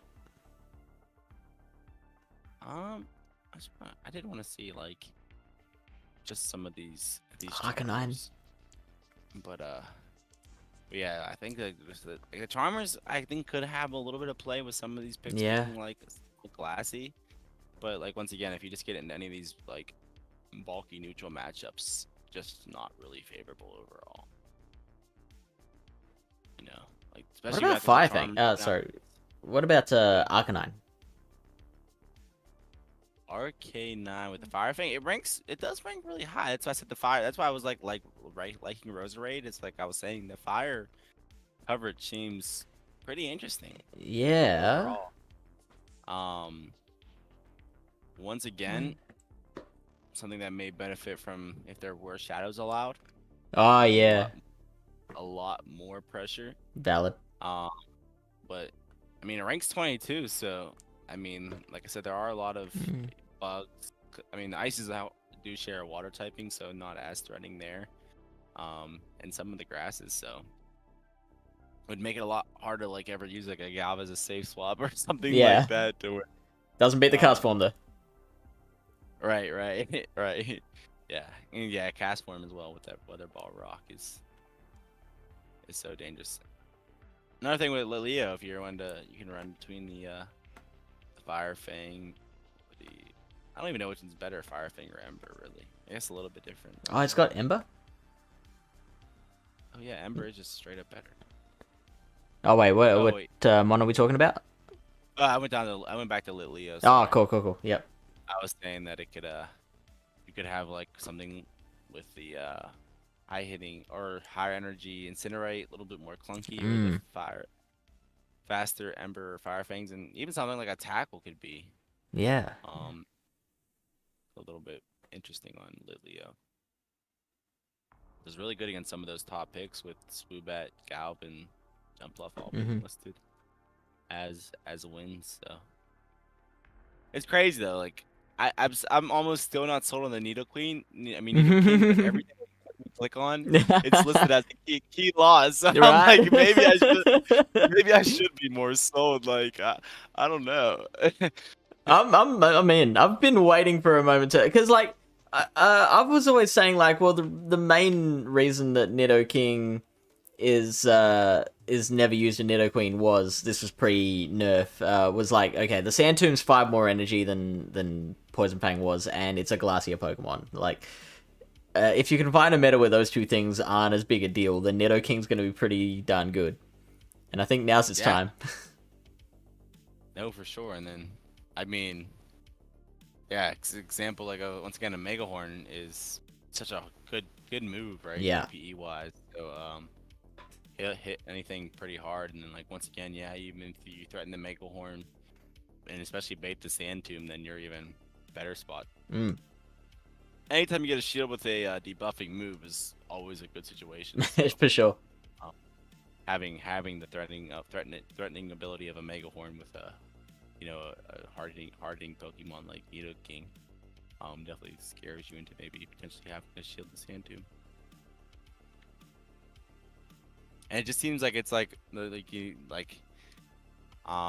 Pokemon that like walls some of these other Pokemon, so there's like a Gal, but not too many things resist like both the lunge and the discharge. It's like I even know, for example, like with a Dawn fan, I was a little bit behind on energy on the Gal, and like I think you live the 2 lunges, but like not by too much overall. So yeah, Nidoking does know double kick, so not exactly sure that would actually be the play here. Maybe, I mean, but I feel like the stab jabs would be the way to go. Yeah, I agree. Stab jabs.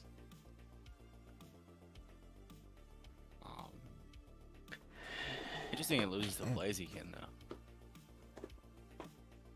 Oh yeah, that is interesting, huh? Do you want to click on that?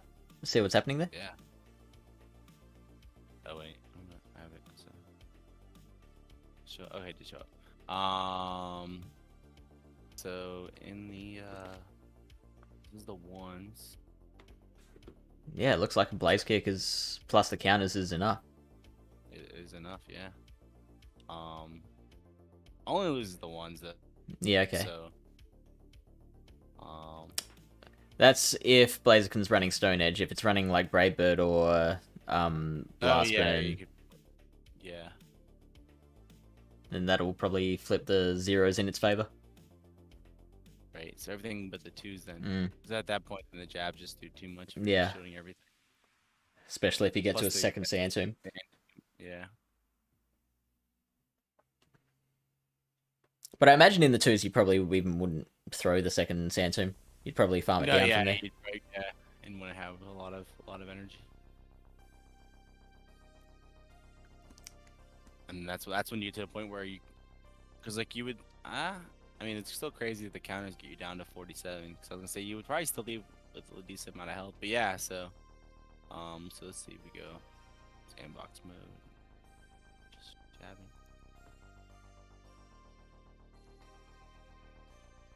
Yeah, come on, almost with the Megahorn loaded, so. Wow. That's pretty good. And then, yeah. So, like, so you threaten something with a Mega Horn and you get them to shield a Sand Tomb debuff. Oh man. And that's probably enough HP too to be able to bait. Yeah, yeah. Depending on what it is exactly, but like say something especially like a well, never mind. I was gonna say like a jump up, but you would never come in a jump up. Yeah. I don't know why. I was, yeah, but yeah, like even like a any of the confusion users got to be afraid of a Mega Horn. Like hypothetically, I know it's only neutral on a Swoobat, so I'd be curious to see how much Mega Horn does. Still, yeah, Mega Horn still does 67 to a Swoobat, so wow.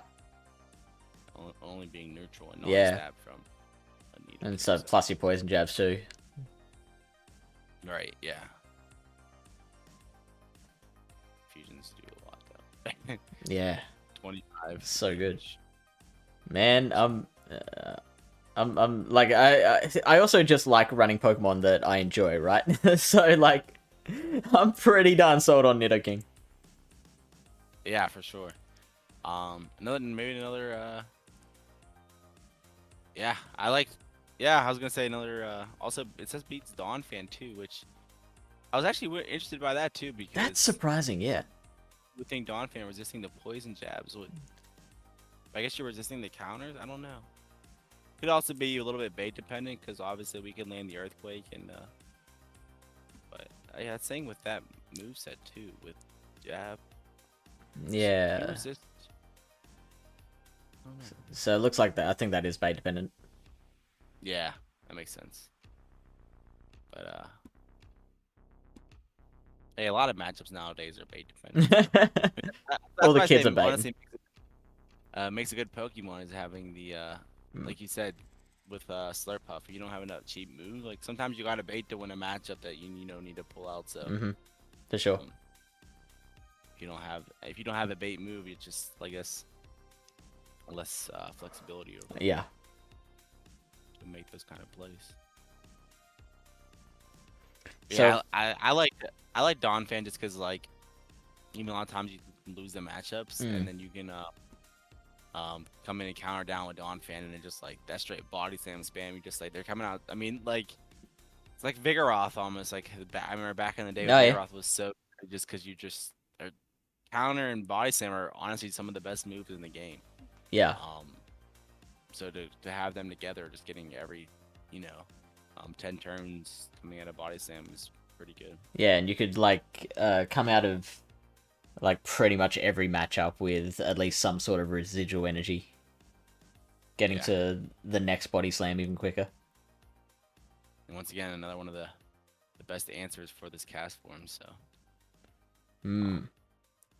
That once again really says only has 3 tough losses. Yeah. Which once again, Luxray looks so bad, but once again we said that if they go straight wild charge, we even live the wild charge and win the 1 and 2 for everything. So really, in my opinion, the only true answers for cast form are these counter users. Yeah. Wow. Even the Nidoking, but 433 rating isn't that great. So. Yeah. That's you can work around that. If I go to all Pokemon and battle, and let's can we? No, we can't. Yeah, we can turn baiting off for all these. So yeah, Staraptor, Heracross. Yeah, we did mention Heracross too. Yeah, Raichu.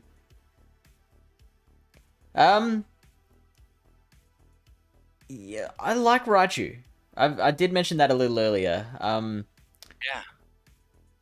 So that can just go like build up to 2 wild charges and KO with that. Yeah. I remember that with the I mentioned the commander meta where there was like no ground types, and I would just lead Raichu. I'd build up, and I would just get 2 shields down versus anything. Yeah. And then I'd have like another like muck in the back with like hardening, dark, and poison moves that would just sweep at everything. So it just like it was like a deadly combo almost. But yeah, without many electric resist in the meta, Raichu could be very threatening. I guess, and maybe almost making it another case for Donphan as your fighter Mm. in that case. So Donphan and Nidoking, and I guess Sandslash is there, but I don't know how popular that'll be. I mean, yeah, there are some grounds around. Hippowdon was another one there. But, like, there's no real prominent grounds. Donphan's probably the most prominent. So, like, Raichu's still a good safe switch option, but it has some walls there that it's got to avoid. Right. I honestly feel like, I mean, once again, I'm still almost ended up doubting Nidoking, but we'll see how many times people actually bring it. Yeah. But I feel like the only true ground we may see a lot of is Donphan. So if people aren't bringing it, then I can see like what you're saying, Raichu being in an extremely dangerous safe spot. CS Hate says, could Charger Bug pop off? And Mason was talking about that earlier. He's a bit of a fan of Charger Bug as kind of like a budget Galvantula. Well, yeah, just one that can, like I said, like you don't have to give up the shield right away in a lot of matchups. I feel like, because like we've even seen with Gal, like in the Blaziken matchups, you have to give up the shields first, to eventually end up winning that in the twos. Where Charger Bug, like yeah, let's look at that for example, like into the Blaziken where it seems like a little bit closer where they have to try to I guess not too much better, but yeah, you can definitely live at this first point, live a Blaze Kick. Well, barely, but you can't, yeah. So I mean, if you bait, you outpace to the second move, which Galvantula can't do. Right, and they both still win the twos as well. Like we looked at Gal winning the twos, so yeah, but still twos, maybe a little bit bait dependent again once again. Get one of the X's or baits at some point. But yeah, definitely a little bit of a tankier option, but like you said, definitely doesn't threaten as shields as much as well anyways, or as well too. So depends if you want your electric type to be threatening shields, or the hard part is that lunge potential is so good as well. It's so good, yeah. But like you said, like in a glassy meta, finding bulk is like makes a big difference. Yeah. And that's why these three right here, I think this is where you're gonna get your best chance of picking a good bulky Pokemon. Cast Form, Jump Up, Dugong, yeah, for sure. Yeah, right here is like, because I mean, Cast Form is a little bit not that well, but like I said, if you have like a really good rank one, you're pumping a little bit of XLs into there, it gets pretty tanky. And like I said, that Rock Weather Ball cover, I was just like, I legit like kept saying like, all right, where can I make Cast Form work on this team? Like I would, because it just felt so good against a lot of my opponents. Yeah. Yeah, no, I'm fully on board with that. Cast Form also hits everything for super effective. Almost everything. Almost everything, but Nido. Except it's got those neutral energy balls for that. Yeah. I was also wondering if there's any play to double Weather Ball with Cast Form. Oh. Okay. Like, just for say something like a Nidoking, where you can just throw the normal type Weather Ball over the resisted Rock Weather Ball. Bring out the Matrix. Like the only thing you'd really need I feel like Energy Ball would be some of these water types, and even the water types have ice or bug type coverage or subtyping outside of Samurott. And like Samurott's glassy, so I can imagine like a Tackles plus a normal Weather Ball, stab normal Weather Ball would be. Yeah. I do find Weather Ball pretty underwhelming when it's non-stab. Yeah. Or non-super effective. That's I mean. Yeah. So double Weather Ball seems to have a higher win rate and a higher average. You're picking up Girafarig, Hippowdon, Nidoking, and Survivor at the cost of Dugong. And even Dugong at that point, like the Rock Weather Ball is still super effective. So I feel like Energy Ball would be a higher DPE, right? Yeah, that's the thing. Is probably helps you win that matchup is you get the higher DPE of Energy Ball, but it definitely could be a play, especially if like there is no, like I said, no like need to have the Energy Ball for like the Dugong example.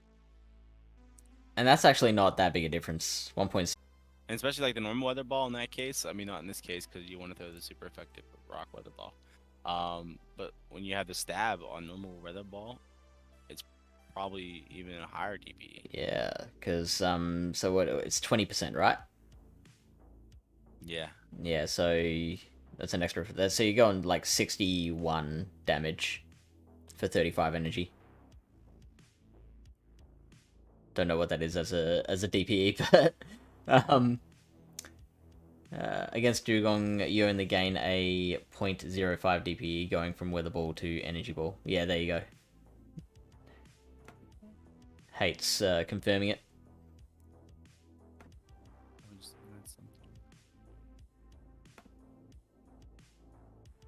Like in the I like how it still defaults to Hex. Like I don't think that's a good.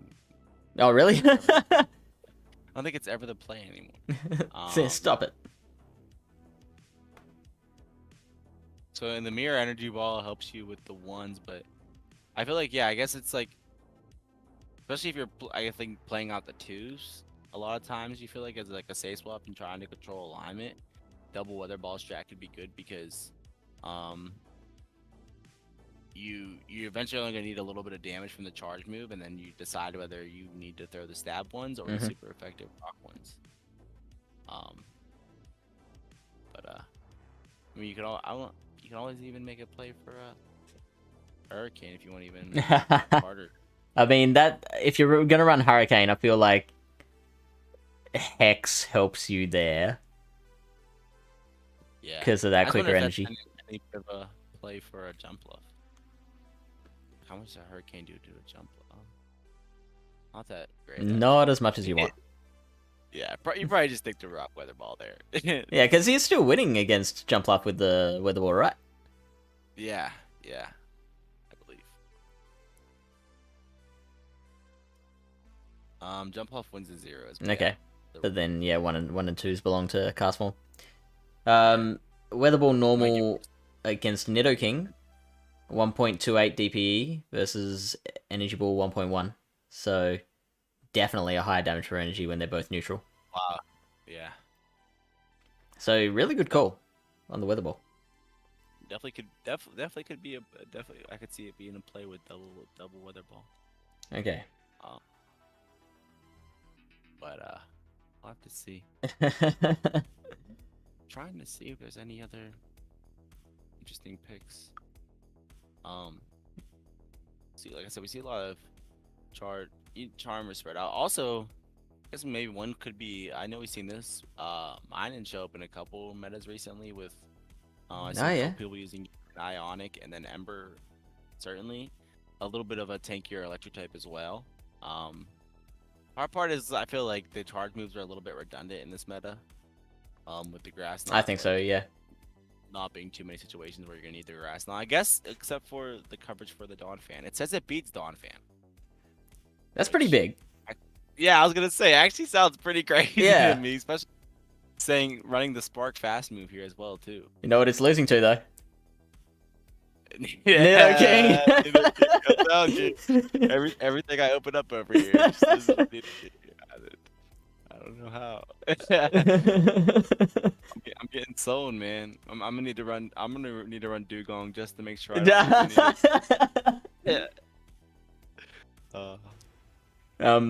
Thank you so much, Hate. It was like so unexpected to do well, and I don't expect to do well again. I'm gonna get my ass handed to me in Worlds, but at least I've got that. Yeah. Oh man, it's gonna be so exciting. Yeah, it's gonna be so much fun. Swoobat, I mean, and it's ranked #1 for a reason. Why is it better than like a Giraffe Rake with similar moves? Well, to the Matrix. I'm interested to see.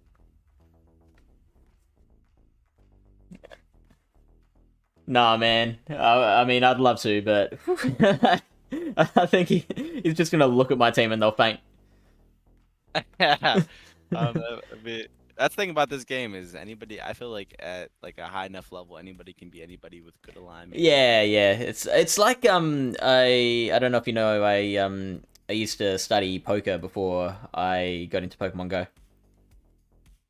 And like poker is a game so heavily rooted in maths, but there's obviously that huge element of luck involved. So it's like the better players, the studied players, over the long run, they're gonna, absolutely wipe the floor with an unstudied player. But then in a specific moment on the day, like you get complete amateurs that make it to the final table of the World Series all the time. Because it's just like the way it pans out in that moment. Yeah, because you can make a call on make a bad call and end up, turning the river perfectly for your hand and getting a big stack of chips at some point. So yeah, it definitely makes a lot of sense. And same thing with this game. You can like a bait that would almost never make sense to or go for, or just even a bait in general. Can flip a matchup that looks pretty favorable overall and turn it around. So yeah. I remember one of my matches on stream. I was it was the one where I had thrown game 2 because I didn't throw the finishing charge move. I don't know if you saw the stream or. No, actually. Sorry, never. Yeah, no, that's right. I think it was at I think the Americans might have been asleep at that point, but there was one battle that I had on stream where I'd won battle 1, and then like I managed to like this is probably people were talking about like the Charizard play on that day, and like this is where it hit its peak because like I managed to build up just enough energy to like burn through 2 shields. Like my opponent had Shadow Wall Rain left and 2 shields in hand, and I had enough energy on the Charizard to just keep on blast burning. I didn't bother with baiting. I just kept on hitting him blast burn after blast burn, and I finally got to the final blast burn, which would have KO'd.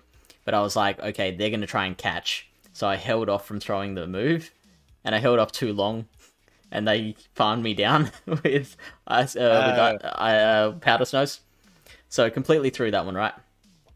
And just the reason I bring that up is because we're talking about, just one thing that can go right or wrong. In Battle 3, I was this close. I was so close to leading Metacham in the 3rd, and at the very last second, I'm like, I'm going to lead the Zard again. And sure enough, the battle starts, and I see Sableye in the lead, and I'm like, man, how different our days would have been at that point. Yeah. Like, the Metacham. Yeah, I probably lose that battle. I'm left completely kicking myself for such a bad throw in game 2. I don't make my way to Worlds, just a completely different day. It's funny because against Arrow, for example, most recently, I had a team where I was using the Drapion and Stunfisk backline, and he didn't have a Trevenant, so I was deciding between Tapu and Medi's lead, and last second I went to Tapu because he's been leading Frostlass a lot more than anything. But he had the double ice team, and instead of Frostlass as his ice type, he chose Abomasnow. So if I would have went with the Medi like I originally almost had, I'd have been good. But I switched to Tapu the last second, and he had Abomasnow, so it ended up being a tough spot for me. It's it's there is a bit. I mean, luck probably isn't the right word to use because there is like a lot of skill in like team reading and picking the right lead.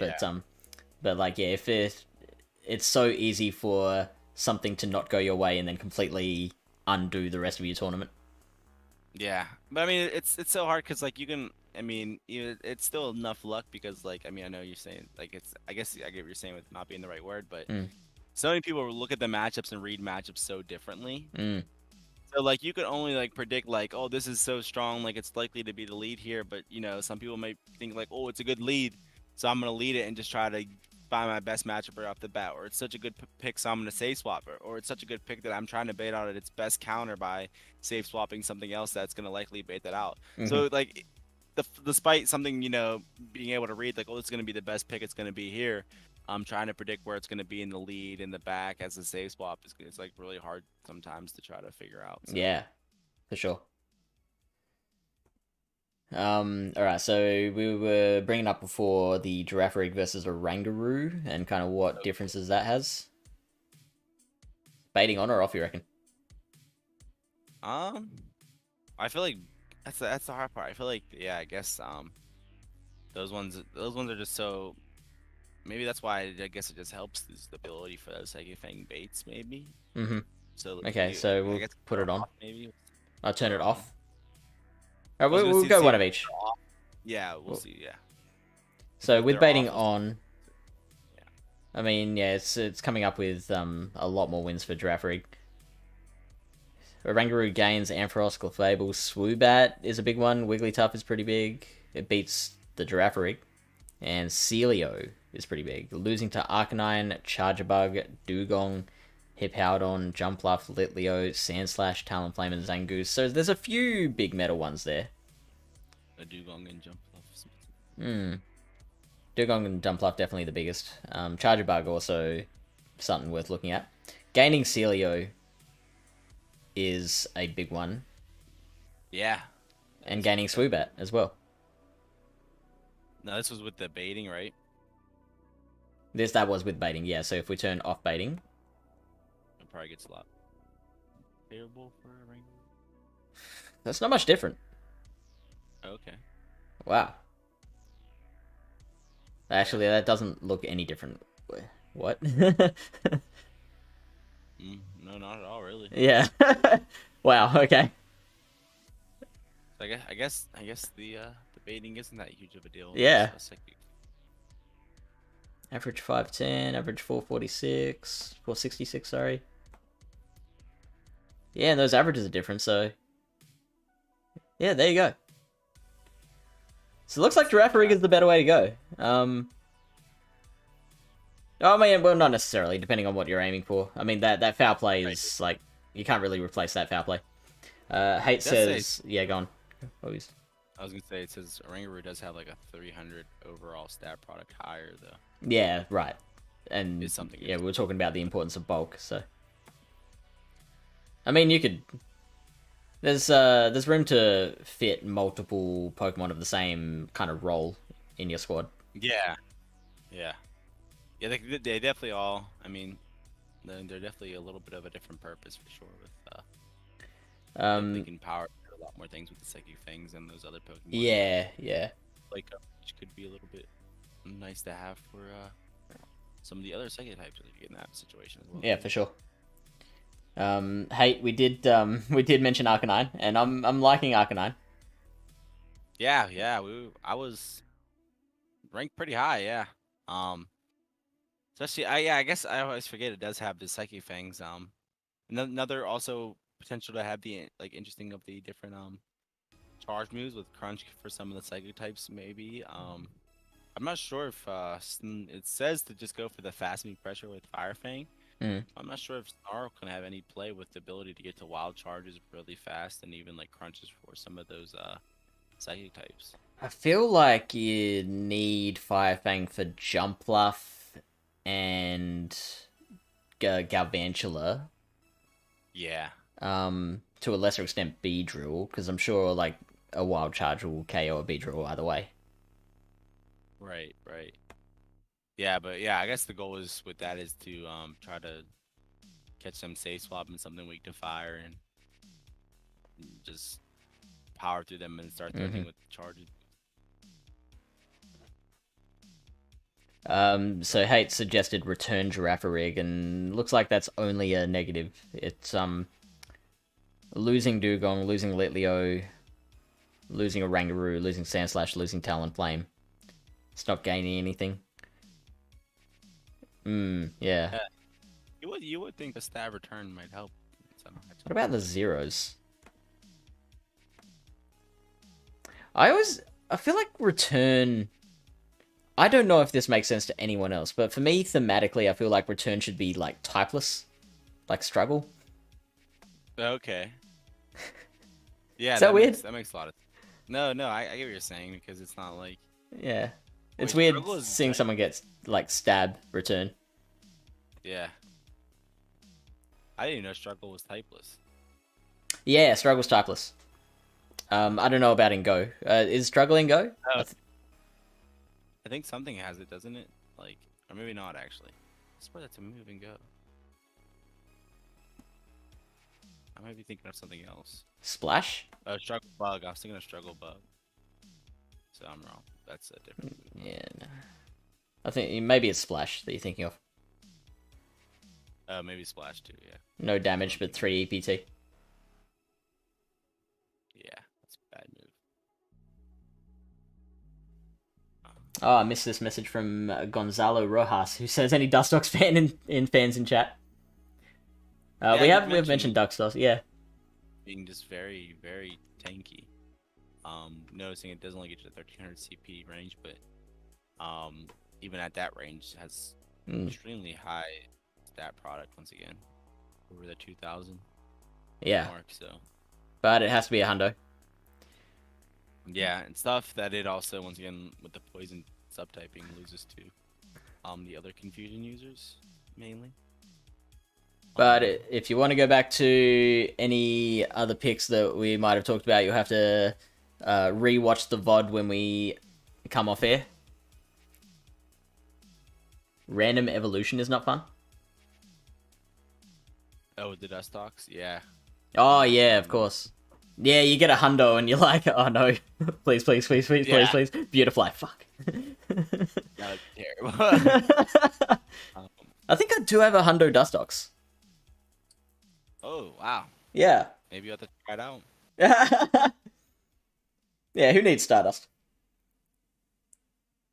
Yeah, there you go, hundo Dustox. The only other interesting pick that I saw someone actually running was Talonflame. Okay. I don't know if it has any play, but anytime where you can really like sort of try to farm something down and then cap Brave Bird threat, it's definitely something that's like interesting. But I'm just trying to think like what it would be good for. It'd be a nice core breaker. So it beats Garvantula in general. Yeah. It would beat the Beedrill. Jumpler for sure. How does it do against Dugong? What's that matchup like? See, it doesn't say. It doesn't bring it up anywhere. Let's look into it. Oh, look what it beats. Something that finally actually beat a king. So yeah, you can. I mean, it says in the 2s you can beat it, but it's obviously baiting some flame charges and still landing a Brave Bird. But oh yeah, even in the 1s though, you know, flame charge Brave Bird, you get it very low down to the 2s. So it seems it could have play, and like in the even the 0s, if you in the 0s has it going flame charge. I don't know why you would throw flame charge playing with the 0s. Yeah, but you get it pretty low in these scenarios as well. So, could be a decent mon where I know it's like sometimes it's an underrated strat to where you can like sort of either get shields or in some matchups just create farm down potential. And run with it. So just trying to think of any picks that we may have sort of left overlooked. Yeah. I know like Beware showed up in the most recent format, but I don't know. Being weak to the site confusion doesn't. Yeah. So many confusions and poisons around. Really, just honestly weak against all the top meta of Jumpluff, Swoobat, Beedrill, so Gal, like all the top picks, it's pretty much weak to. But then does good against some of the other picks, and that superpower threat is really like maybe threatening for like those ice types and even the cast form, but still only in that case, like you said, barely beating the cast form. Yeah. Even being able to beat. Like if you shield the first superpower, I'm sure. Yeah, I'm sure that that flips that. So, definitely interesting there. So, it's gonna got some charmers, but like Primarina in the house. Primarina, Gramble, which if maybe Shadow Gramble was available would be a little bit more threatening, but Talon losing Talon loses if King has 1 poison jab. Says hate. Oh, that makes sense. That makes sense. Also depends on maybe what moveset you're running. If you're running Sludge Wave for any reason, a lot better. Yeah. Because you might just go for the Sand Tomb debuff then jab through strat at some point.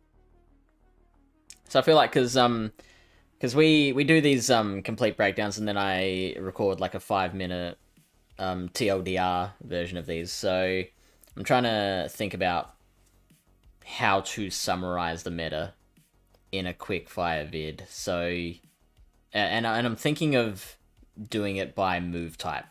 So you've got your psychic users, you've got your electric users, you've got your poison users, and then like your ice/water, and then things that fall outside of that. So like jump bluff, cast form. Yeah, I think you have your jump bluff, cast form, which sort of fall sort of on their own as almost good generalist, if you would say so. You know, energy ball and acrobatics both like have pretty good coverage with no steel types, can at least hit everything. I feel like in the meta, like obviously like other flyers don't seem too fun, but like, acrobatics hit the other flyers pretty hard. And the cast form has a lot of generalist play. So, but then you pair that. Then there's the electric types, the confusion types, the jabbers, and the counter users mainly. That you focus your team around. And then, have we talked about anything that like breaks a bunch of those? Like, if you were to then construct your team like that, here's my confusion user, here's my electric, here's my ice type. Is there anything then that beats all three roles in general? Trying to think. Something like I was gonna say something like Arachnid would beat the confusion users and the like ice waters, but then you hard lose to the electrics and the two generalists you sort of struggle. Nidoking loses to the psychics. Galvantula's probably the biggest one, I think. Yeah, Galvantula's pretty good. The only one it really struggles with. I mean, I feel like this isn't even the worst overall, but those rock weather balls add up. Yeah, I guess one thing is the bet like cast form, just avoiding the counter users is like one. But I guess it's like, I mean, that's its job as we list it as a generalist, so it makes sense that it would be in that case where it beats most things. How much sort of the job of a normal type. And Gonzalo is bringing up Ampharos. Oh yeah, I heard that. Like I said, Lau liked Ampharos. Yeah. So Brutal Swing, Thunder Punch. Brutal Swing for the. He didn't tell me what he ran, but I'm assuming that's probably the play here, because there are a lot of things glassy. So like having like the Zap Cannon or Focus Blast would probably be overkill. A lot of the times, but yeah, hits the ices. You have the Brutal Swing for the psychic types. You'd probably use Thunder Punch specifically for Swoobat because it's psychic flying, isn't it? Yeah, you're right. Yeah. But then you've got Girafarig and Oranguru. Right, exactly. My part is like even like the jump bluff, neutral Thunder Punches and like full switches like could probably still be like somewhat favorable for jump bluff. Let's see. Yeah, you lose the jump bluff, so like it's our part. Jump bluff is like I guess pretty good for that aspect, especially if like someone's not using like ice types. I feel like you almost want an ice type for jump bluff. You think like an ice type is almost like mandatory? I'm honestly thinking this might sound crazy, but like an ice type. Well, I didn't actually run one, so maybe not. It's funny. I was pulling up my team just to see again what I ran. But I was saying like ice type and a counter user almost feel like really, really strong picks to sort of like counter some of these safer picks. Yeah. You just don't want to be like give your opponent too much safety over and over and over again. Yeah, for sure. So, I don't know. I can pull this up over here, right? Or does this show? If I do this? No. Okay, never mind. Oh yeah, there it goes. So this is the team that I pulled. That Vaporeon, yeah. Yeah, I just wanted to try the water gun pressure, which I actually ended up using it somewhat decently because like people were using Dawn Fan and stuff like that against me, so so you found Dawn Fan's been pretty popular? Yeah, I found it honestly I didn't run into in at least in this situation. Like I said, this was just like a little bit of a, you know, flash tournament practice. Mm. So like, not you can't get for certain where the meta is gonna go from there. But saw a lot of Dawn fan. And but yeah, this team seemed like pretty solid. You have these two tanky sort of generalists. You have your electric type that we discussed, the confusion user with the foul play that hits the other confusion users. We got our counter user, and then um, this could end up being better as like maybe one of those ice types that we talked about. But I could see Yeah. like a team format similar to this being pretty common um, across the board. Yeah. What's Vaporeon's moveset again? Well, I took off. Funny the one I built had Scald on it, but I Okay. put Aqua Tail and Last Last Resort resort. Yeah. with with water guns. So Yeah, that makes sense. um, seemed pretty good. But well, the thing was Spammy. originally I built a team with Welmer because I was gonna use water gun and Oh, body you slam. built a And then I realized, Whelmer. well, no, I built the team using Welmer, and I realized I didn't have the Oh. XLs for like the like because I had like a really good rank one, but it was like 140 XLs and I only had like 70. So I was like, let me just plug in Vaporeon there and see how it works. Uh, And it did definitely, alright. Yeah. yeah, did pretty well, but definitely could see a situation where the ice water types are a little bit better, but like I don't know how well does Dawn Fan do, and I want to see how well Dawn Fan does. Vaporeon's He tankier might, than I thought too. yeah, it honestly does pretty well. Yeah, you see like Dawn Fan into these. Well, I guess that's the zeros mainly. The further the more shield you have up, the better it gets for Dawn Fan. But yeah, you gotta be careful with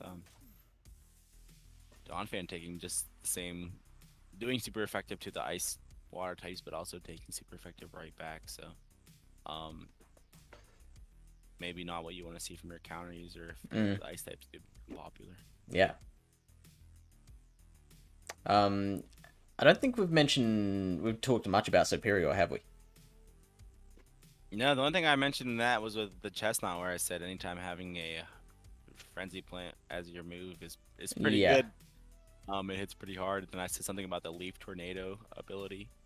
Um, but probably want aerial ace for like I don't know. I feel like in this case, like it probably does really good in neutral matches with its stats, but like especially up here near the top where we see like the jump bluff, the Mm. smooth bat, and even like Blaziken could be pretty common. Yeah. Um, I'm sur- I'm surprised or not sure, but like I feel like it says it beats Galv, but I guess because you're resisting the wolves, which is mainly there. And also I think that would be with a Leaf Storm bait. No, but if it's running Frenzy Plant Aerial Ace, then Yeah, it wouldn't be running Leaf Storm just for that sim. yeah. Interesting to see. Yeah, that Airways is says interesting. third. Oh yeah, but like that's the thing about airways. Even in neutral airways versus a resisted frenzy plane, frenzy plane is way better to go. Wow. So like I don't even get what airways is there for. Like I Yeah. guess Heracross, if Heracross becomes popular. But yeah, if Heracross becomes popular, I've seen metas where Heracross has become popular. I think it was Hmm. what was that one meta Lunar Cup? Was it Heracross? I think common in there with like crystals and everything. Serperior Yeah. was Yeah. really good there because of that. You could one shot the Heracross with the aerial ace, and then you had like the grass coverage for all the rocks and everything. So I um, remember like one of my best wins of all time was game 3 against a very accomplished battler named Camo McG. okay, yeah, Um, yeah. yeah, battle 3, I led Heracross into their Mandibuzz, but it was Snarl Mandibuzz, and that gave me the opening because like I think twice throughout the battle, I chipped with counter, and then caught an aerial ace, and then like it came back in and chip, and then caught again, and then like I finished off with a close Oh wow, combat to KO it. Oh, it was gorgeous. that's awesome. Yeah. Yeah, that sounds pretty impressive. But yeah, no, Um. I can see it being, especially like Serperior being really tanky as well. Another potential to be your tanky pick. But I just feel like almost in the grass situation, I just see Jump Bluff being a lot better overall in the meta. Yeah. With the flying typing and coverage. So, hate saying it core breaks a few different typings. I mean, I'm keen to hear more on that, if you got more information. Because, like, if there is a reason to run it over Jump Luff, yeah, that'd be cool. Yeah, you're fully resisting the electrics, which is nice. And but the hard part is like the waters have ice coverage, but they're not resisting the grass, which is good. So you're hitting the waters with the grass damage and Dawn Fan. But once again, that's Dawn, doesn't really do something that Jump Luff doesn't do there. I feel like Jump Luff makes up for its double weaknesses with just the insane bulk. Like, yeah.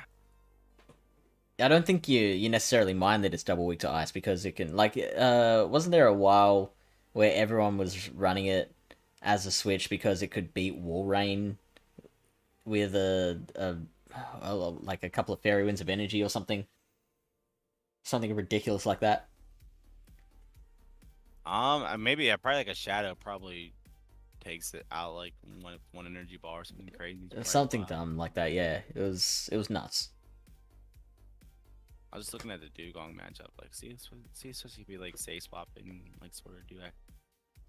Yeah, it's like not the worst because you really have to throw somewhat.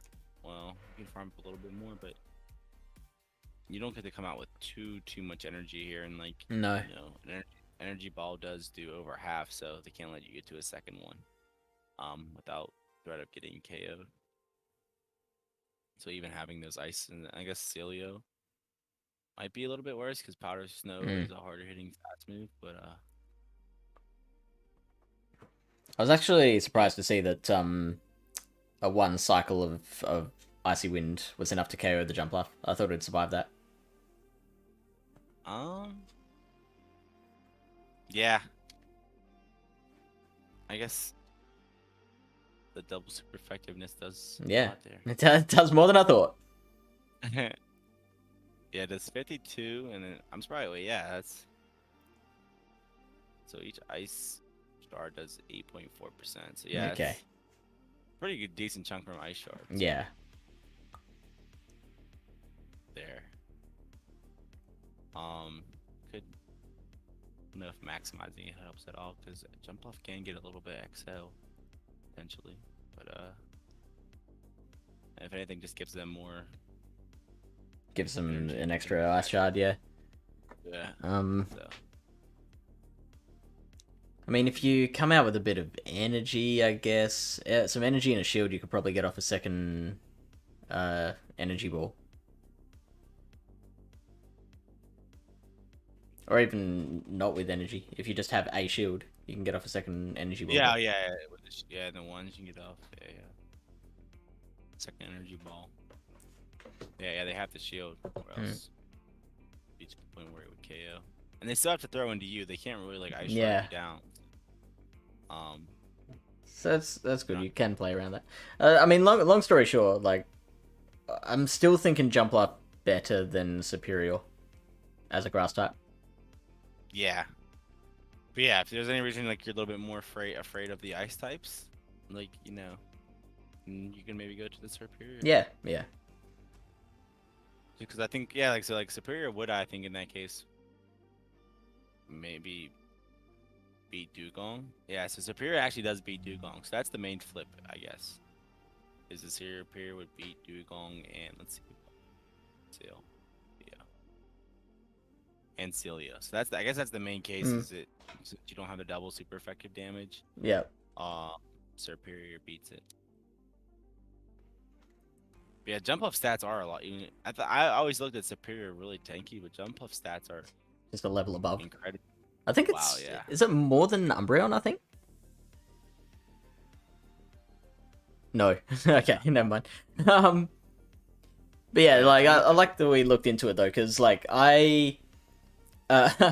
one thing I'm always arguing with Lyle about is like I'll bring up something just like I'll be trying to look for all sorts of alternative pathways, and he'll just shut them down immediately, and he'll be like, "No, why wouldn't you just run this top meta Pokemon?" Yeah, right. That's funny because Lau always gets at me saying, well, that's the most meta team up I've ever seen." I've joked before that Lyle doesn't think an idea is good until he has it. Yeah, that's fair. I'm wondering if anything like even in this case, I just happened to stumble across is that we didn't look at too much bug fast move pressure that has any play anywhere. With the confusion types, the hard part is like if Sued is the most common one, it's only neutral there. But like something like a pincer, like if you can fury cutter down like a Girafarig or a Rangaroo, and you have like superpower or close combat threat for a cast form or something like that, it'd be a little bit interesting. You do have a Raquanid there, which it can't close combat the cast form, but it can, farm down things a lot easier with the bug bite than Pinsir could with the Fury Cutter. Really tanky as well. And really tanky. Another really good tanky option if you need that. You need to add the bulk on your team somewhere there. Really struggling against the electric types mainly. It's still yes, there's your advantage of Pinsir. Yeah. So. Plus the coast combat. Did 2 practice tournaments so far. What do you think it's? How do you, just from your opinion, as maybe someone who's done a lot of practice tournaments, what do you think is? Yeah, what are your thoughts? The Rapidash is interesting. Yeah, Rapidash was definitely one of the ones. Kanto Dash. Sort of see if it has any. You could run double dash. Yo, that'd be interesting.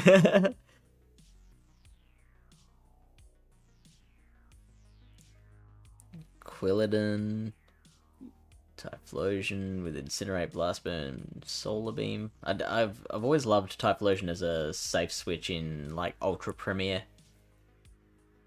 Double Chew. Yeah. Ooh. That would be. I don't know. Is there any benefits to the Alolan Raichu? Maybe. So we've established you're only worried about ground, right? So yeah. If you like switch in Raichu, it's running like Wild Charge, Grass Knot. You manage to like take a shield from a Donphan maybe, and then you come in with your A Pokemon, and then you've got your second Raichu in the back that doesn't have a, because like who's gonna run two ground Pokemon? Yeah, no, yeah, for sure. The only issue with that Raichu is there might be some people already bringing like poison types, or I mean not poison, bug types or stuff that can confusion you. Yeah. So you might just end up having that extra weakness being a little bit of a. I guess we haven't talked about Samurott at all, really. No, we haven't. Because that's another thing that has the fast move to sort of threaten some of the confusion type users or psychic types. And then, I mean, Hydro Cannon is a good move. We know that from Swampert, right? We do. This just being a potentially good pick. I mean, if you look at its like key losses, only really hard once again losing to Luxray. Over here, like even like Gal, which you would think maybe be a bad matchup, you get to these Hydro Cannons first, and I would just assume does an incredible chunk to a Galb anyways. So it would, yeah. You resist all the moves from the ice water types as well, so it says you still, well, I guess not body slam from Cilio, so that's why you lose this, but yeah, Megalhorn coverage would be really cool too.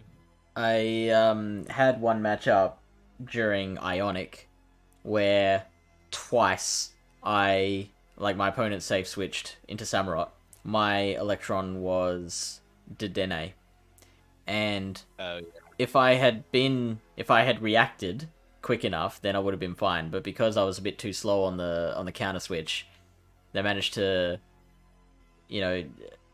flip that by like I can tank one Hydro Cannon, but what was it? Did they farm me down with Fury Cutters, or did they just get to another? Yeah, so one of those. Yeah, it managed to flip things in the twos against Dedenne. Yeah, I mean, I can assume like a Hydro Cannon would do like 80 some, so like in the twos eventually the Fury Cutters probably do add up. Yeah. Zinamong says went 5-0 with some spice in the second. All right. Spill the beans. What are we looking at?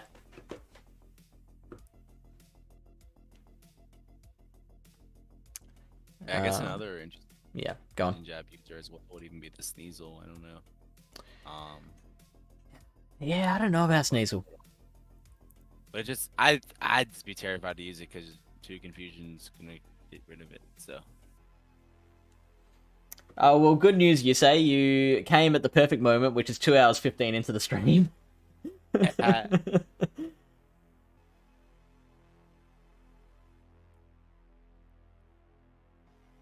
Yeah, I feel like we covered a lot of stuff. The only thing, I mean, Covered like, a lot. you know, we had the Sand Slash could be a little bit interesting with the Night Slashes for the And it's suggesting Rock Tomb. I don't know what the Rock Team's about. I guess for the Jump Bluff mainly. For Jump Bluff, yeah, I mean... Well, yeah, you know what? Yeah, we did talk about how well Rock coverage was good. Yeah, so I guess that makes sense. It feels like it's a underwhelming move for how much energy it is, like, because it's more so good for the debuff, and it's just like you usually want a debuff move to be a little bit of a bait move as well. So to have to use a lot of energy on like a Rock Team.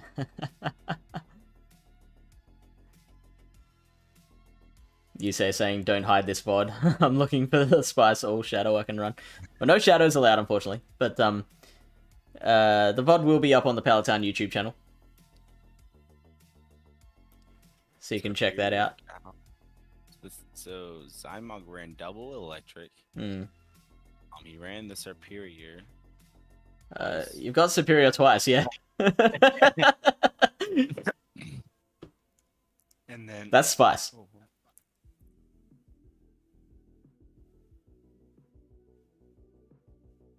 Alright, clear my throat.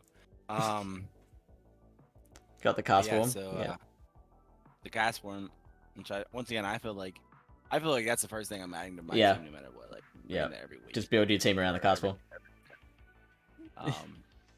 I feel like honestly, if you pair a cast form with enough like counter resist, or you're like scaring off the ability of that even being brought, like a confusion user, a jump bluff, you know, a water user for the 2 main counter types, and like it's like hard for them to bring in. It's like safe swap cast form would just be so free if there is no counter user. So yeah, really gotta think about that. And like we've established, the counter users just aren't that safe. So like it's gonna be pretty easy to find teams that don't have a counter user. Right, yeah. I ran, like I said, I ran to 1 or 2. I don't have it, and I'm just like pretty free. So. So Zinamong, how did you find the Raichu? Because I was talking that one up before. This is Kanto Raichu, I'm assuming. Like, I think that's a pretty good swap against a team that doesn't have a ground type. Yeah. Or even lead, yeah. Either way, yeah. Dangerous. That one, the one cup that did have Raichu as being really like one of my best performing cups ever was one where I just kept on safe swapping Raichu, because with like 2 turns, like if you get through half a volt switch, like that extra little bit of energy just came in so handy. That makes a lot of sense. Yeah, like double wild charging everything.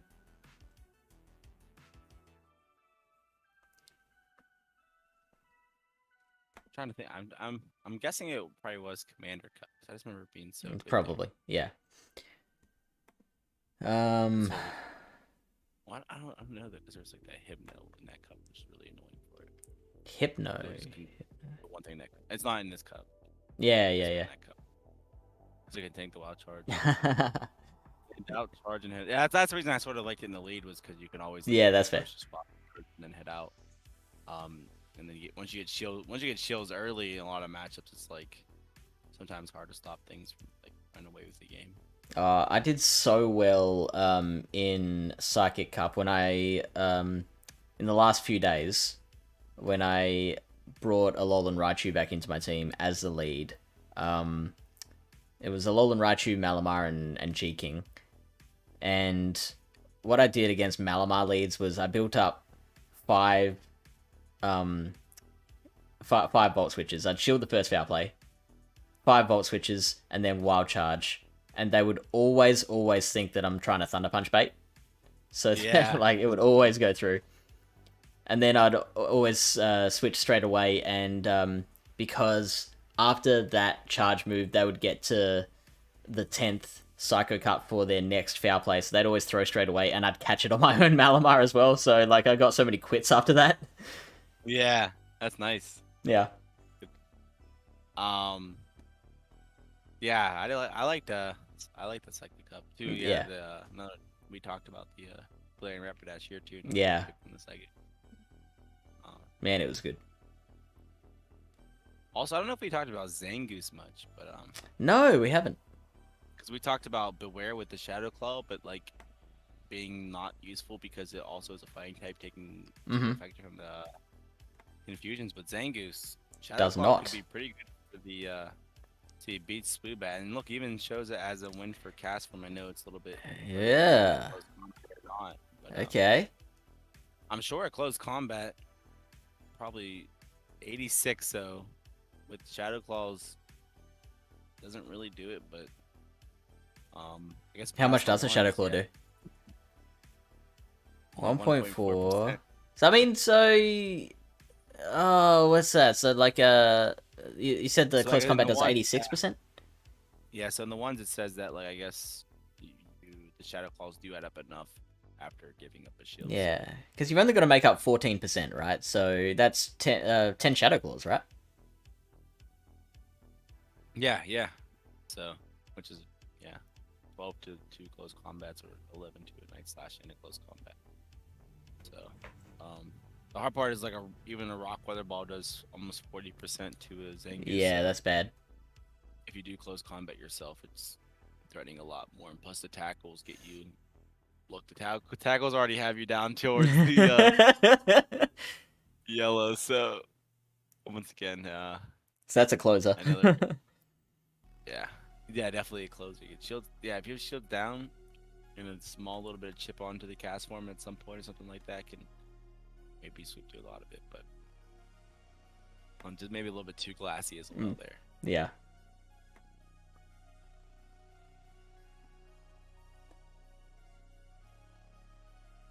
But yeah, not sure. Like the Dena is in the meta, but I don't know.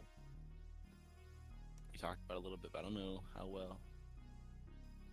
This is pretty promising. I'm looking back at Samurott with 2 Fury Cutters of lead in the 1 shield. It's got a pretty good record against electric types. Beats Garvantula, beats Luxray, and very narrowly losing to Raichu, Ampharos, and losing a little bit harder against Chargebug. Yeah, well, that's probably one of the benefits for Chargebug there is Yeah. most electric types are so glassy they really can't take a Hydro Cannon that well. Yeah. So Yeah. getting into it in 10 turns as well, or It's huge. Yeah. Pretty crazy. So I think we've covered it. I think we are good. Yeah. We're solid. yeah, I think we cover everything. You can use I think the best way to summarize it, use Jump Bluff and Cast Form as some good generalists. Try to cover for like their weaknesses in either the counter users or ice types. Use probably a confusion user, I think somewhere, and Galv is probably pretty good too. That's 2.5 hours of conversation, right there. is leading to Galv, Cast Form, Jump Bluff. Yep. Right. I still don't. Still not sure which counter user I'm sold on between Donphan or Blaziken. Probably gonna a lot come down to how you construct your team, really. To which one you choose, but So you I did so like yeah, Donphan go on. a lot. Yeah, okay. Yeah, so you are thinking that like the counter user is essential. I think so, as the only true like shutdowns the cast form, and Yeah. like I even said there, like if you are running like the energy ball, you can threaten, taking out the Dawn fan with that as well too. Yeah. So, cast form is pretty strong here. So you definitely want to have, I think, one of the checks there. All right. We need to find someone to send all the Twitch viewers off to. We've got Schnip is streaming. We got Liquid Ken, KD46. Got Gucci Gang, Panic. Manny is fresh. With any of them, we could always. Well, Manny is fresh. I feel like I don't know. I follow him, but I don't think I've ever seen many of his streams. A smaller streamer doing Little Cup at the moment. I'd be down to send some views over to a smaller streamer. Maybe. Let's do it. Oh, our massive following. Actually, I can't do it in OBS because of reasons. Let's go to the actual Twitch channel. Raid Manny is fresh. 213. Did that work? Did that work? I don't think it did. Content.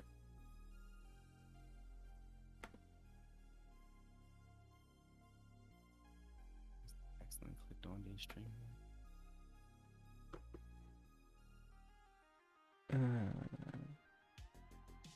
I'll build you guys a team of loves. That was earlier. What was that? I just thought I saw a new chat, but it was because I came back. Oh, right. The first chats.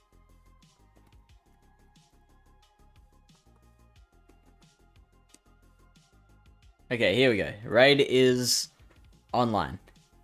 Thanks so much for joining me, man.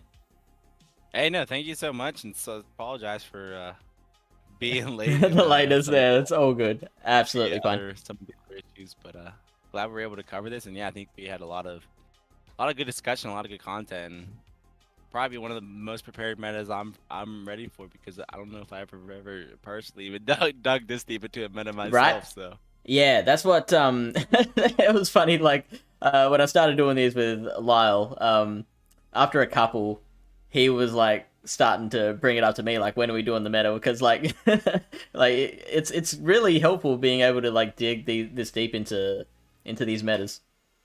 yeah, usually I'll end up trying to team out, and like I don't know if it's sometimes maybe just because I'm like pretty decent at the game. I do well, and I'm like, all right, well, this team's pretty good. Like, I went positive. Oh, with so it, actually, I got to interrupt you. We just got a raid from Battle Bill. Oh, welcome in, Battle Bill. I think we're done here. Yeah, we up, but, yo, 2.5 hours appreciate into you. our Polkadot Cup stream. We are done, so we are heading actually off to another streamer called Manny is Fresh. Did you want to finish the thought quickly? Yeah. So yeah, I was just saying that typically I build one team and stick with it and don't change up too many things. But now I feel like we discussed enough options to where I feel like I can get a little bit more creative and a little more flexible with some of these picks. Yeah, for sure. And I'm the same. I tend to like, once I pick a team, I'm like done for the the month. I'm like sticking with that. That's it, whether it's good or bad. All right, looks like we have rated on Twitch. All right. So, oh, actually, no. Have we rated on Twitch? No, we haven't yet. No. Yes, we have. Okay. So,